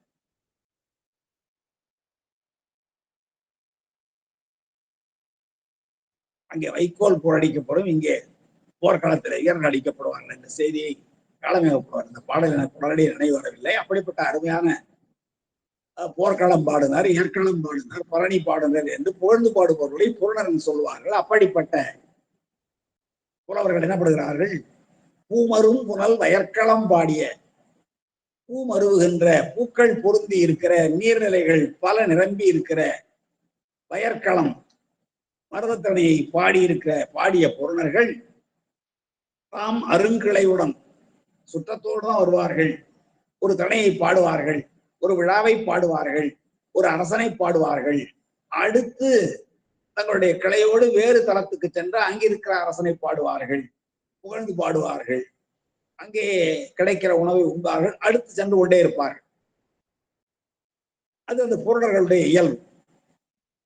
அவர்கள் இந்த வயற்களத்தை பாடியிருக்கிற அந்த பூரணர்கள் தாம் அருங்கிளையுடன் தன்னுடைய சுற்றத்தவர்களோடு அருங்கிளையோடு எங்கு செல்கிற பொழுதும் சுற்றத்தோடு செல்வார்கள். அதான் சுற்றம் தடா என்று சொல்கிறோம். அது போல தாம் அருங்கிளையுடன் தடமென் மலர் விளைந்து குளங்களிலே பூத்திருக்கிற, தடம் என்றால் குளங்கள், குளங்களிலே பூத்திருக்கிற மென்மையான மலர்களை சூடிக்கொண்டு, அந்த காலத்தில் ஆடவர்களும் பெண்களும் மலர்களை சூடுகின்ற மரபுடையவர்களாக இருந்தார்கள், மாலை அணிந்தவர்களாக இருந்தார்கள். பெருமானே மாலை அணிந்திருந்தார், எல்லா இடங்களிலும் மாலை, கண்ணி அணிந்திருந்தார், தார் அணிந்திருந்தார் என்றெல்லாம் பார்க்கிறோம். ஆடவர்கள் பற்றிய செய்திகளை எல்லாம் பார்க்கிற பொழுது அவர்கள் மலர் மாலை அணிந்திருக்கிற செய்திகள் நம்முடைய இலக்கியங்களில் ஏராளம். எனவே அந்த வயல்வளம் பாடி இருக்கிற பூரணர்கள் தங்களுடைய அரும் கிளைகளோடு அரிய சுற்றத்தவர்களோடு சேர்ந்து தடமென்மலர் விளைந்து குடங்களில் இருக்கிற மென்மையான மலர்களை எல்லாம் புனைந்து சூடிக்கொண்டு மாமருங்கு தன் நீழலின், மாமருங்கு தன் நீழல் என்றால் மாமரங்கள் நடந்திருக்கின்ற குளிர்ச்சியான நிலம் எல்லாம் மருதத்தனை கருப்பொருள் தான். மா என்றால் மாமரம், மருங்கு என்றால் அதன் பக்கத்திலே தன் நீழல், குளிர்ந்த நீழல், மாமரங்கள் அடர்ந்திருக்கிற தோப்புகளிலே இருக்கிற குளிர்ச்சியான நிழல்ல மருதையாழ் முரலும் மருதையாழ் பண்ணை பாடிக்கொண்டே இருக்கிறார்கள். முரலுகின்றது, யாழை மீட்டுவது, வீணையை மீட்டுவது என்று சொல்வது போல யாழை முரல்வது என்று சொல்வார்கள். நாதஸ்வரத்தை வாசிப்பது சொல்றோம் இல்லைங்களா, அதே போல ஒன்றொன்றுக்கும் ஒரு மரபு பெயர் இருக்கிறது. அதை போல இங்கே அவர்கள் மருதையாழை முரல்கிறார்கள். அந்த மருதையாழை முரலுகின்ற காமர் பண்பனை, காமர் என்றால் விருப்பத்தை, எல்லாருக்கும் விருப்பத்தை உண்டாக்குகின்ற குளிர்ச்சியான மருதானம். வயல்கள், வயல் சார்ந்த அந்த பக்கத்தின் புறத்திலே விளங்குகிறது கரிய நீர்நிலையோடு கூடிய கருங்கழி நெய்தல். நெய்தல் என்றால் கடல் சார்ந்த இடம், கழி என்றால் உப்பங்கழிகள், அது கருமையான நீரோடு கொண்டு விளங்கும். எனவே கருங்கழி நெய்தல் இந்த புறம்பனை பக்கத்திலே இருக்கிறது. இந்த புறம்பனை எங்கே இருக்கிறது, தன்பனை எங்கே இருக்கிறது என்றால் மாமரத்தினுடைய குளிர்ந்த நிழலிலே மருதையாழை முரலுகிறார்கள் பூரணர்கள். அவர்கள் எங்கே வந்தார்கள் என்றால் பூக்கள் மருவுகின்ற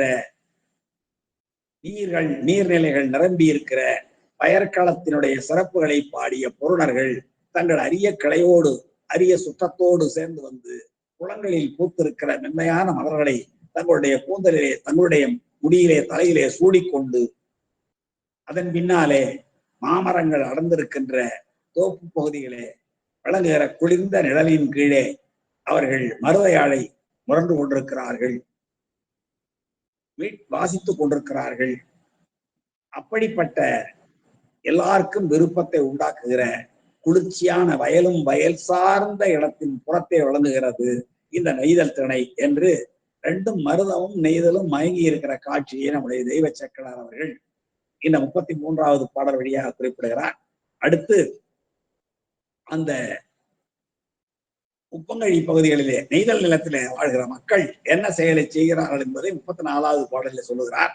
என்ன செய்கிறார்கள்? தூய வெண்துறை பரதவர், வெண்மையான மணலோடு கூடியிருக்கிற துறை, கடற்கரை துறை, அது தூய்மையாக இருக்கும். தூய்மையான வெண்மணல் பரப்பு நிறைந்திருக்கிற நீர்த்துறை. அங்கே இருக்கிற பரதவர்கள், பரதவர்கள் என்றால் நெய்தல் நில மக்கள், பரத்தியர் என்றால் நெய்தல் நில மக்கள். அவர்கள் தொடுப்பன வலைகளை பின்னிக் கொண்டே இருக்கிறார்கள். ஏனென்றால் அவர்கள் தொழிலுக்கு மிக தேவையான ஒன்று மீன் வலை, மீன் பிடிப்பதற்கு தேவையான ஒன்று வலை. அந்த பரதவர்கள், மீன் பிடிப்பவர்கள் என்ன செய்து கொண்டிருக்கிறார்கள்? வலைகளை தொடுத்துக் கொண்டிருக்கிறார்கள், வலைகளை பின்னிக் கொண்டிருக்கிறார்கள். எங்கே இருக்கிற மீனவர்கள் என்றால் தூய வெண்துறை பரதவர், தூய்மையான மணல் முன்பாக விளங்குகிற கடற்கரையை சார்ந்திருக்கிற அந்த பரதவர்கள் வலையை பின்னிக் கொண்டிருக்கிறார்கள். தொடுப்பன வலைகள் தொடுத்துக் கொண்டிருக்கிறார்கள். சேய நீழ்விழி பரத்தியம், அந்த பரதவருடைய மனைவிமார்கள் பரத்தியர் என்று அழைக்கப்படுவார்கள். பரத்தியர் வேறு, பரத்தையர் வேறு. பரத்தியர் என்றால் நெய்தல் நில மக்கள், பரதவர்களுடைய இனத்தை சார்ந்த பெண்கள். பரதவர்களுடைய மனைவிமார்கள் என்றெல்லாம் சொல்லலாம். அவர்கள் சேய நீள்விழி, செம்மையான நீண்ட விழிகளை உடையவர்கள். சே என்றால் செம்மையான அர்த்தம். செவ்வரி படர்ந்த கண்கள், சேயரி மழைக்கண் என்பார்கள். ஒரு கண் எப்படி இருக்க வேண்டும்? செம்மையாக இருக்க, செம்மையான கோடுகள் படர்ந்திருக்க வேண்டும். நம்முடைய இலக்கியங்களில் சொல்லப்படுகிற பெண்களுடைய கண்களுடைய அழைப்பை நான் சொல்கிறேன். அது வேல் போன்ற கண்ணாக, சேல் போன்ற கண்ணாக, நீண்ட கண்ணாக இருக்க வேண்டும். ஒன்று, அது குளிர்ச்சியான கண்ணாக இருக்க வேண்டும், செவ்வரி படர்ந்த கண்களாக இருக்க வேண்டும் என்று சொல்வார்கள். அதனால்தான் ஏனல் காவலர் மாவெழுத்து பறித்த பாடி என்ன சேரி மழைக்கண் என்று பாடுவார் கபிலர். சே அரி மழைக்கண், ஏலை போன்ற வடிவம், செம்மையான நிறம், வரிபடர்ந்த கண்கள், குளிர்ச்சியான கண்கள் என்று அந்த வினை பயன் மெய்யுறு என்ற 4 வகைபரவந்த ஓமை தோற்றத்துக்கு எடுத்துக்காட்டாக கபிலருடைய இந்த பாட்டினுடைய இலக்கியங்களிலே காட்டுவார்கள். ஒரு தனிப்பட்ட புலவரின் புலமை திறன் என்பதற்கு குறிஞ்சி பாட கபிலர் ஒவ்வொரு திணையும் பாடுவதிலே வல்லவர்கள். பாலை பாட வேண்டும் என்றால் பெருங்கடுங்கோன், மருதன் பாட வேண்டும் என்றால் இளநாகம், இப்படி நெய்தலை பாட வேண்டும் என்றால் அம்மூவன் என்னெல்லாம் நம்முடைய இலக்கியங்களிலே இன்னென்ன பாடலை பாடுவதில் இவர்கள் சிறந்தவர்களாக விளங்கினார்கள் என்ற குறிப்புகள் எல்லாம் காணப்படுகிறது. அப்படி தூய வெண் துறை பரதவர் வலைகள் தொடுக்கிறார்கள். சேய நீள்விழி பரத்தியர் பரதவர்களுடைய மனைவிமார்களாகிய பரத்தியர் மீனவ பெண்கள் நீண்ட விழிகளை உடையவர்கள்.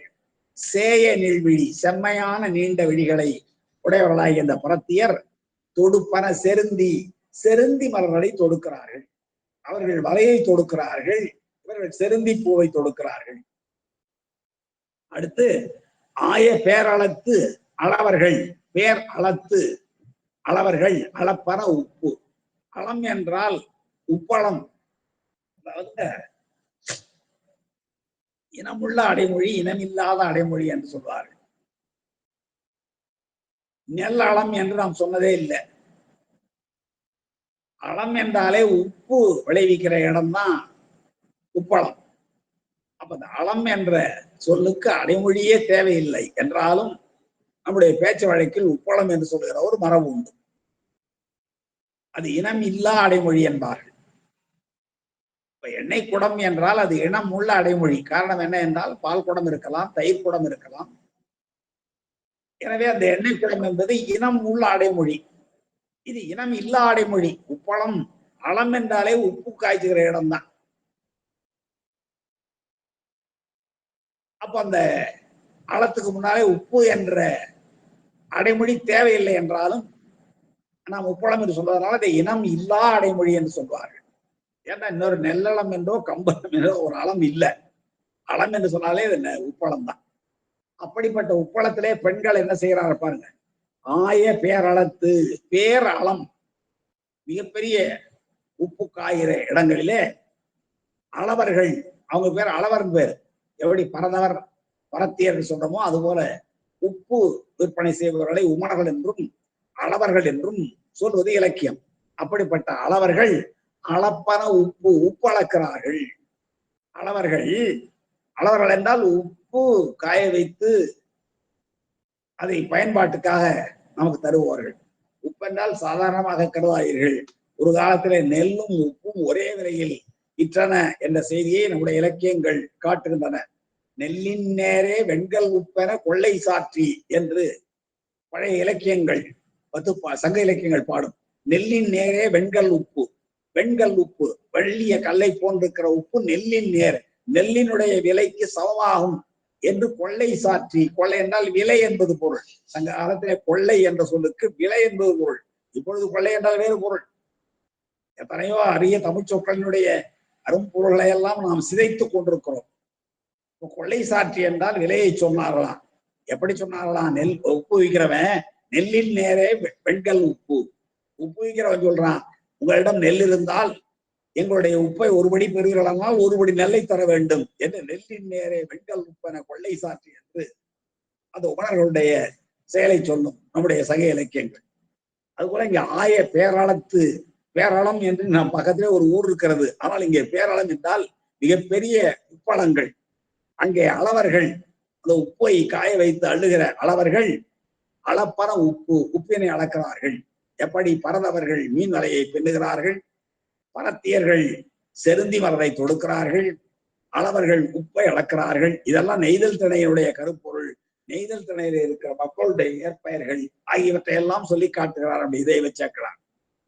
சாயல் மென்னடை அளத்தியர் அளப்பற தரளம். அளவர்கள் உப்பை அளக்கிறார்கள். அந்த அளவர்களுடைய மனைவிமார்களாகிய அளத்தியர், உழவர் உழத்தியர் என்று நாம் சொல்கிறோம், கடையர் கடைசியர் என்று சொல்கிறோம்.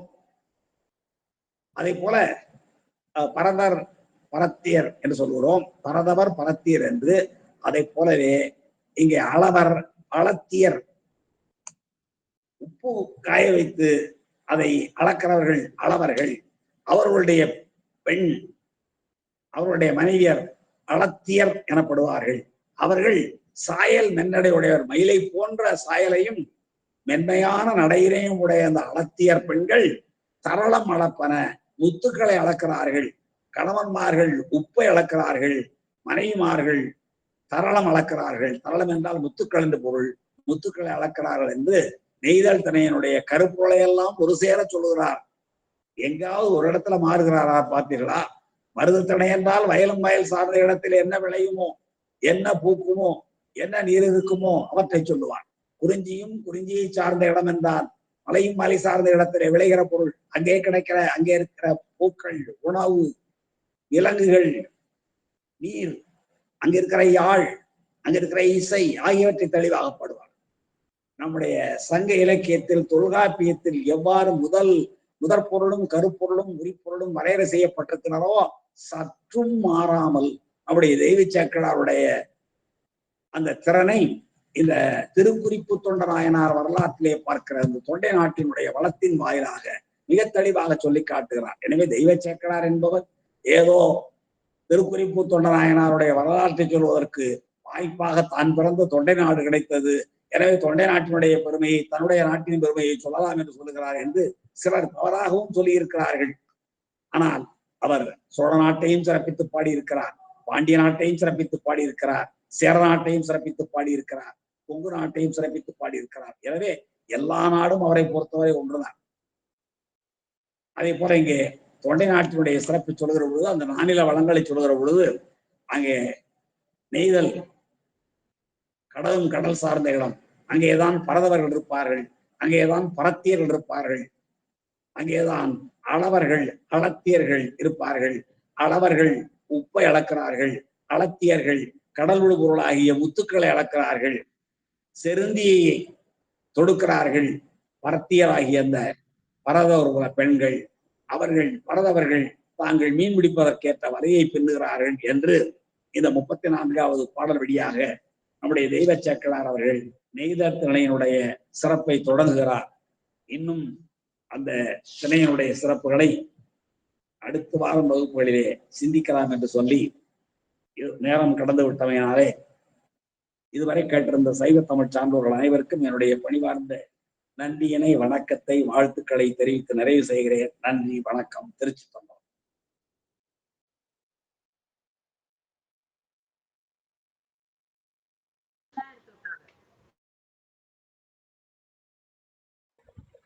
சிவசிவா, மிகவும் மகிழ்ச்சி ஐயா. இன்றைக்கு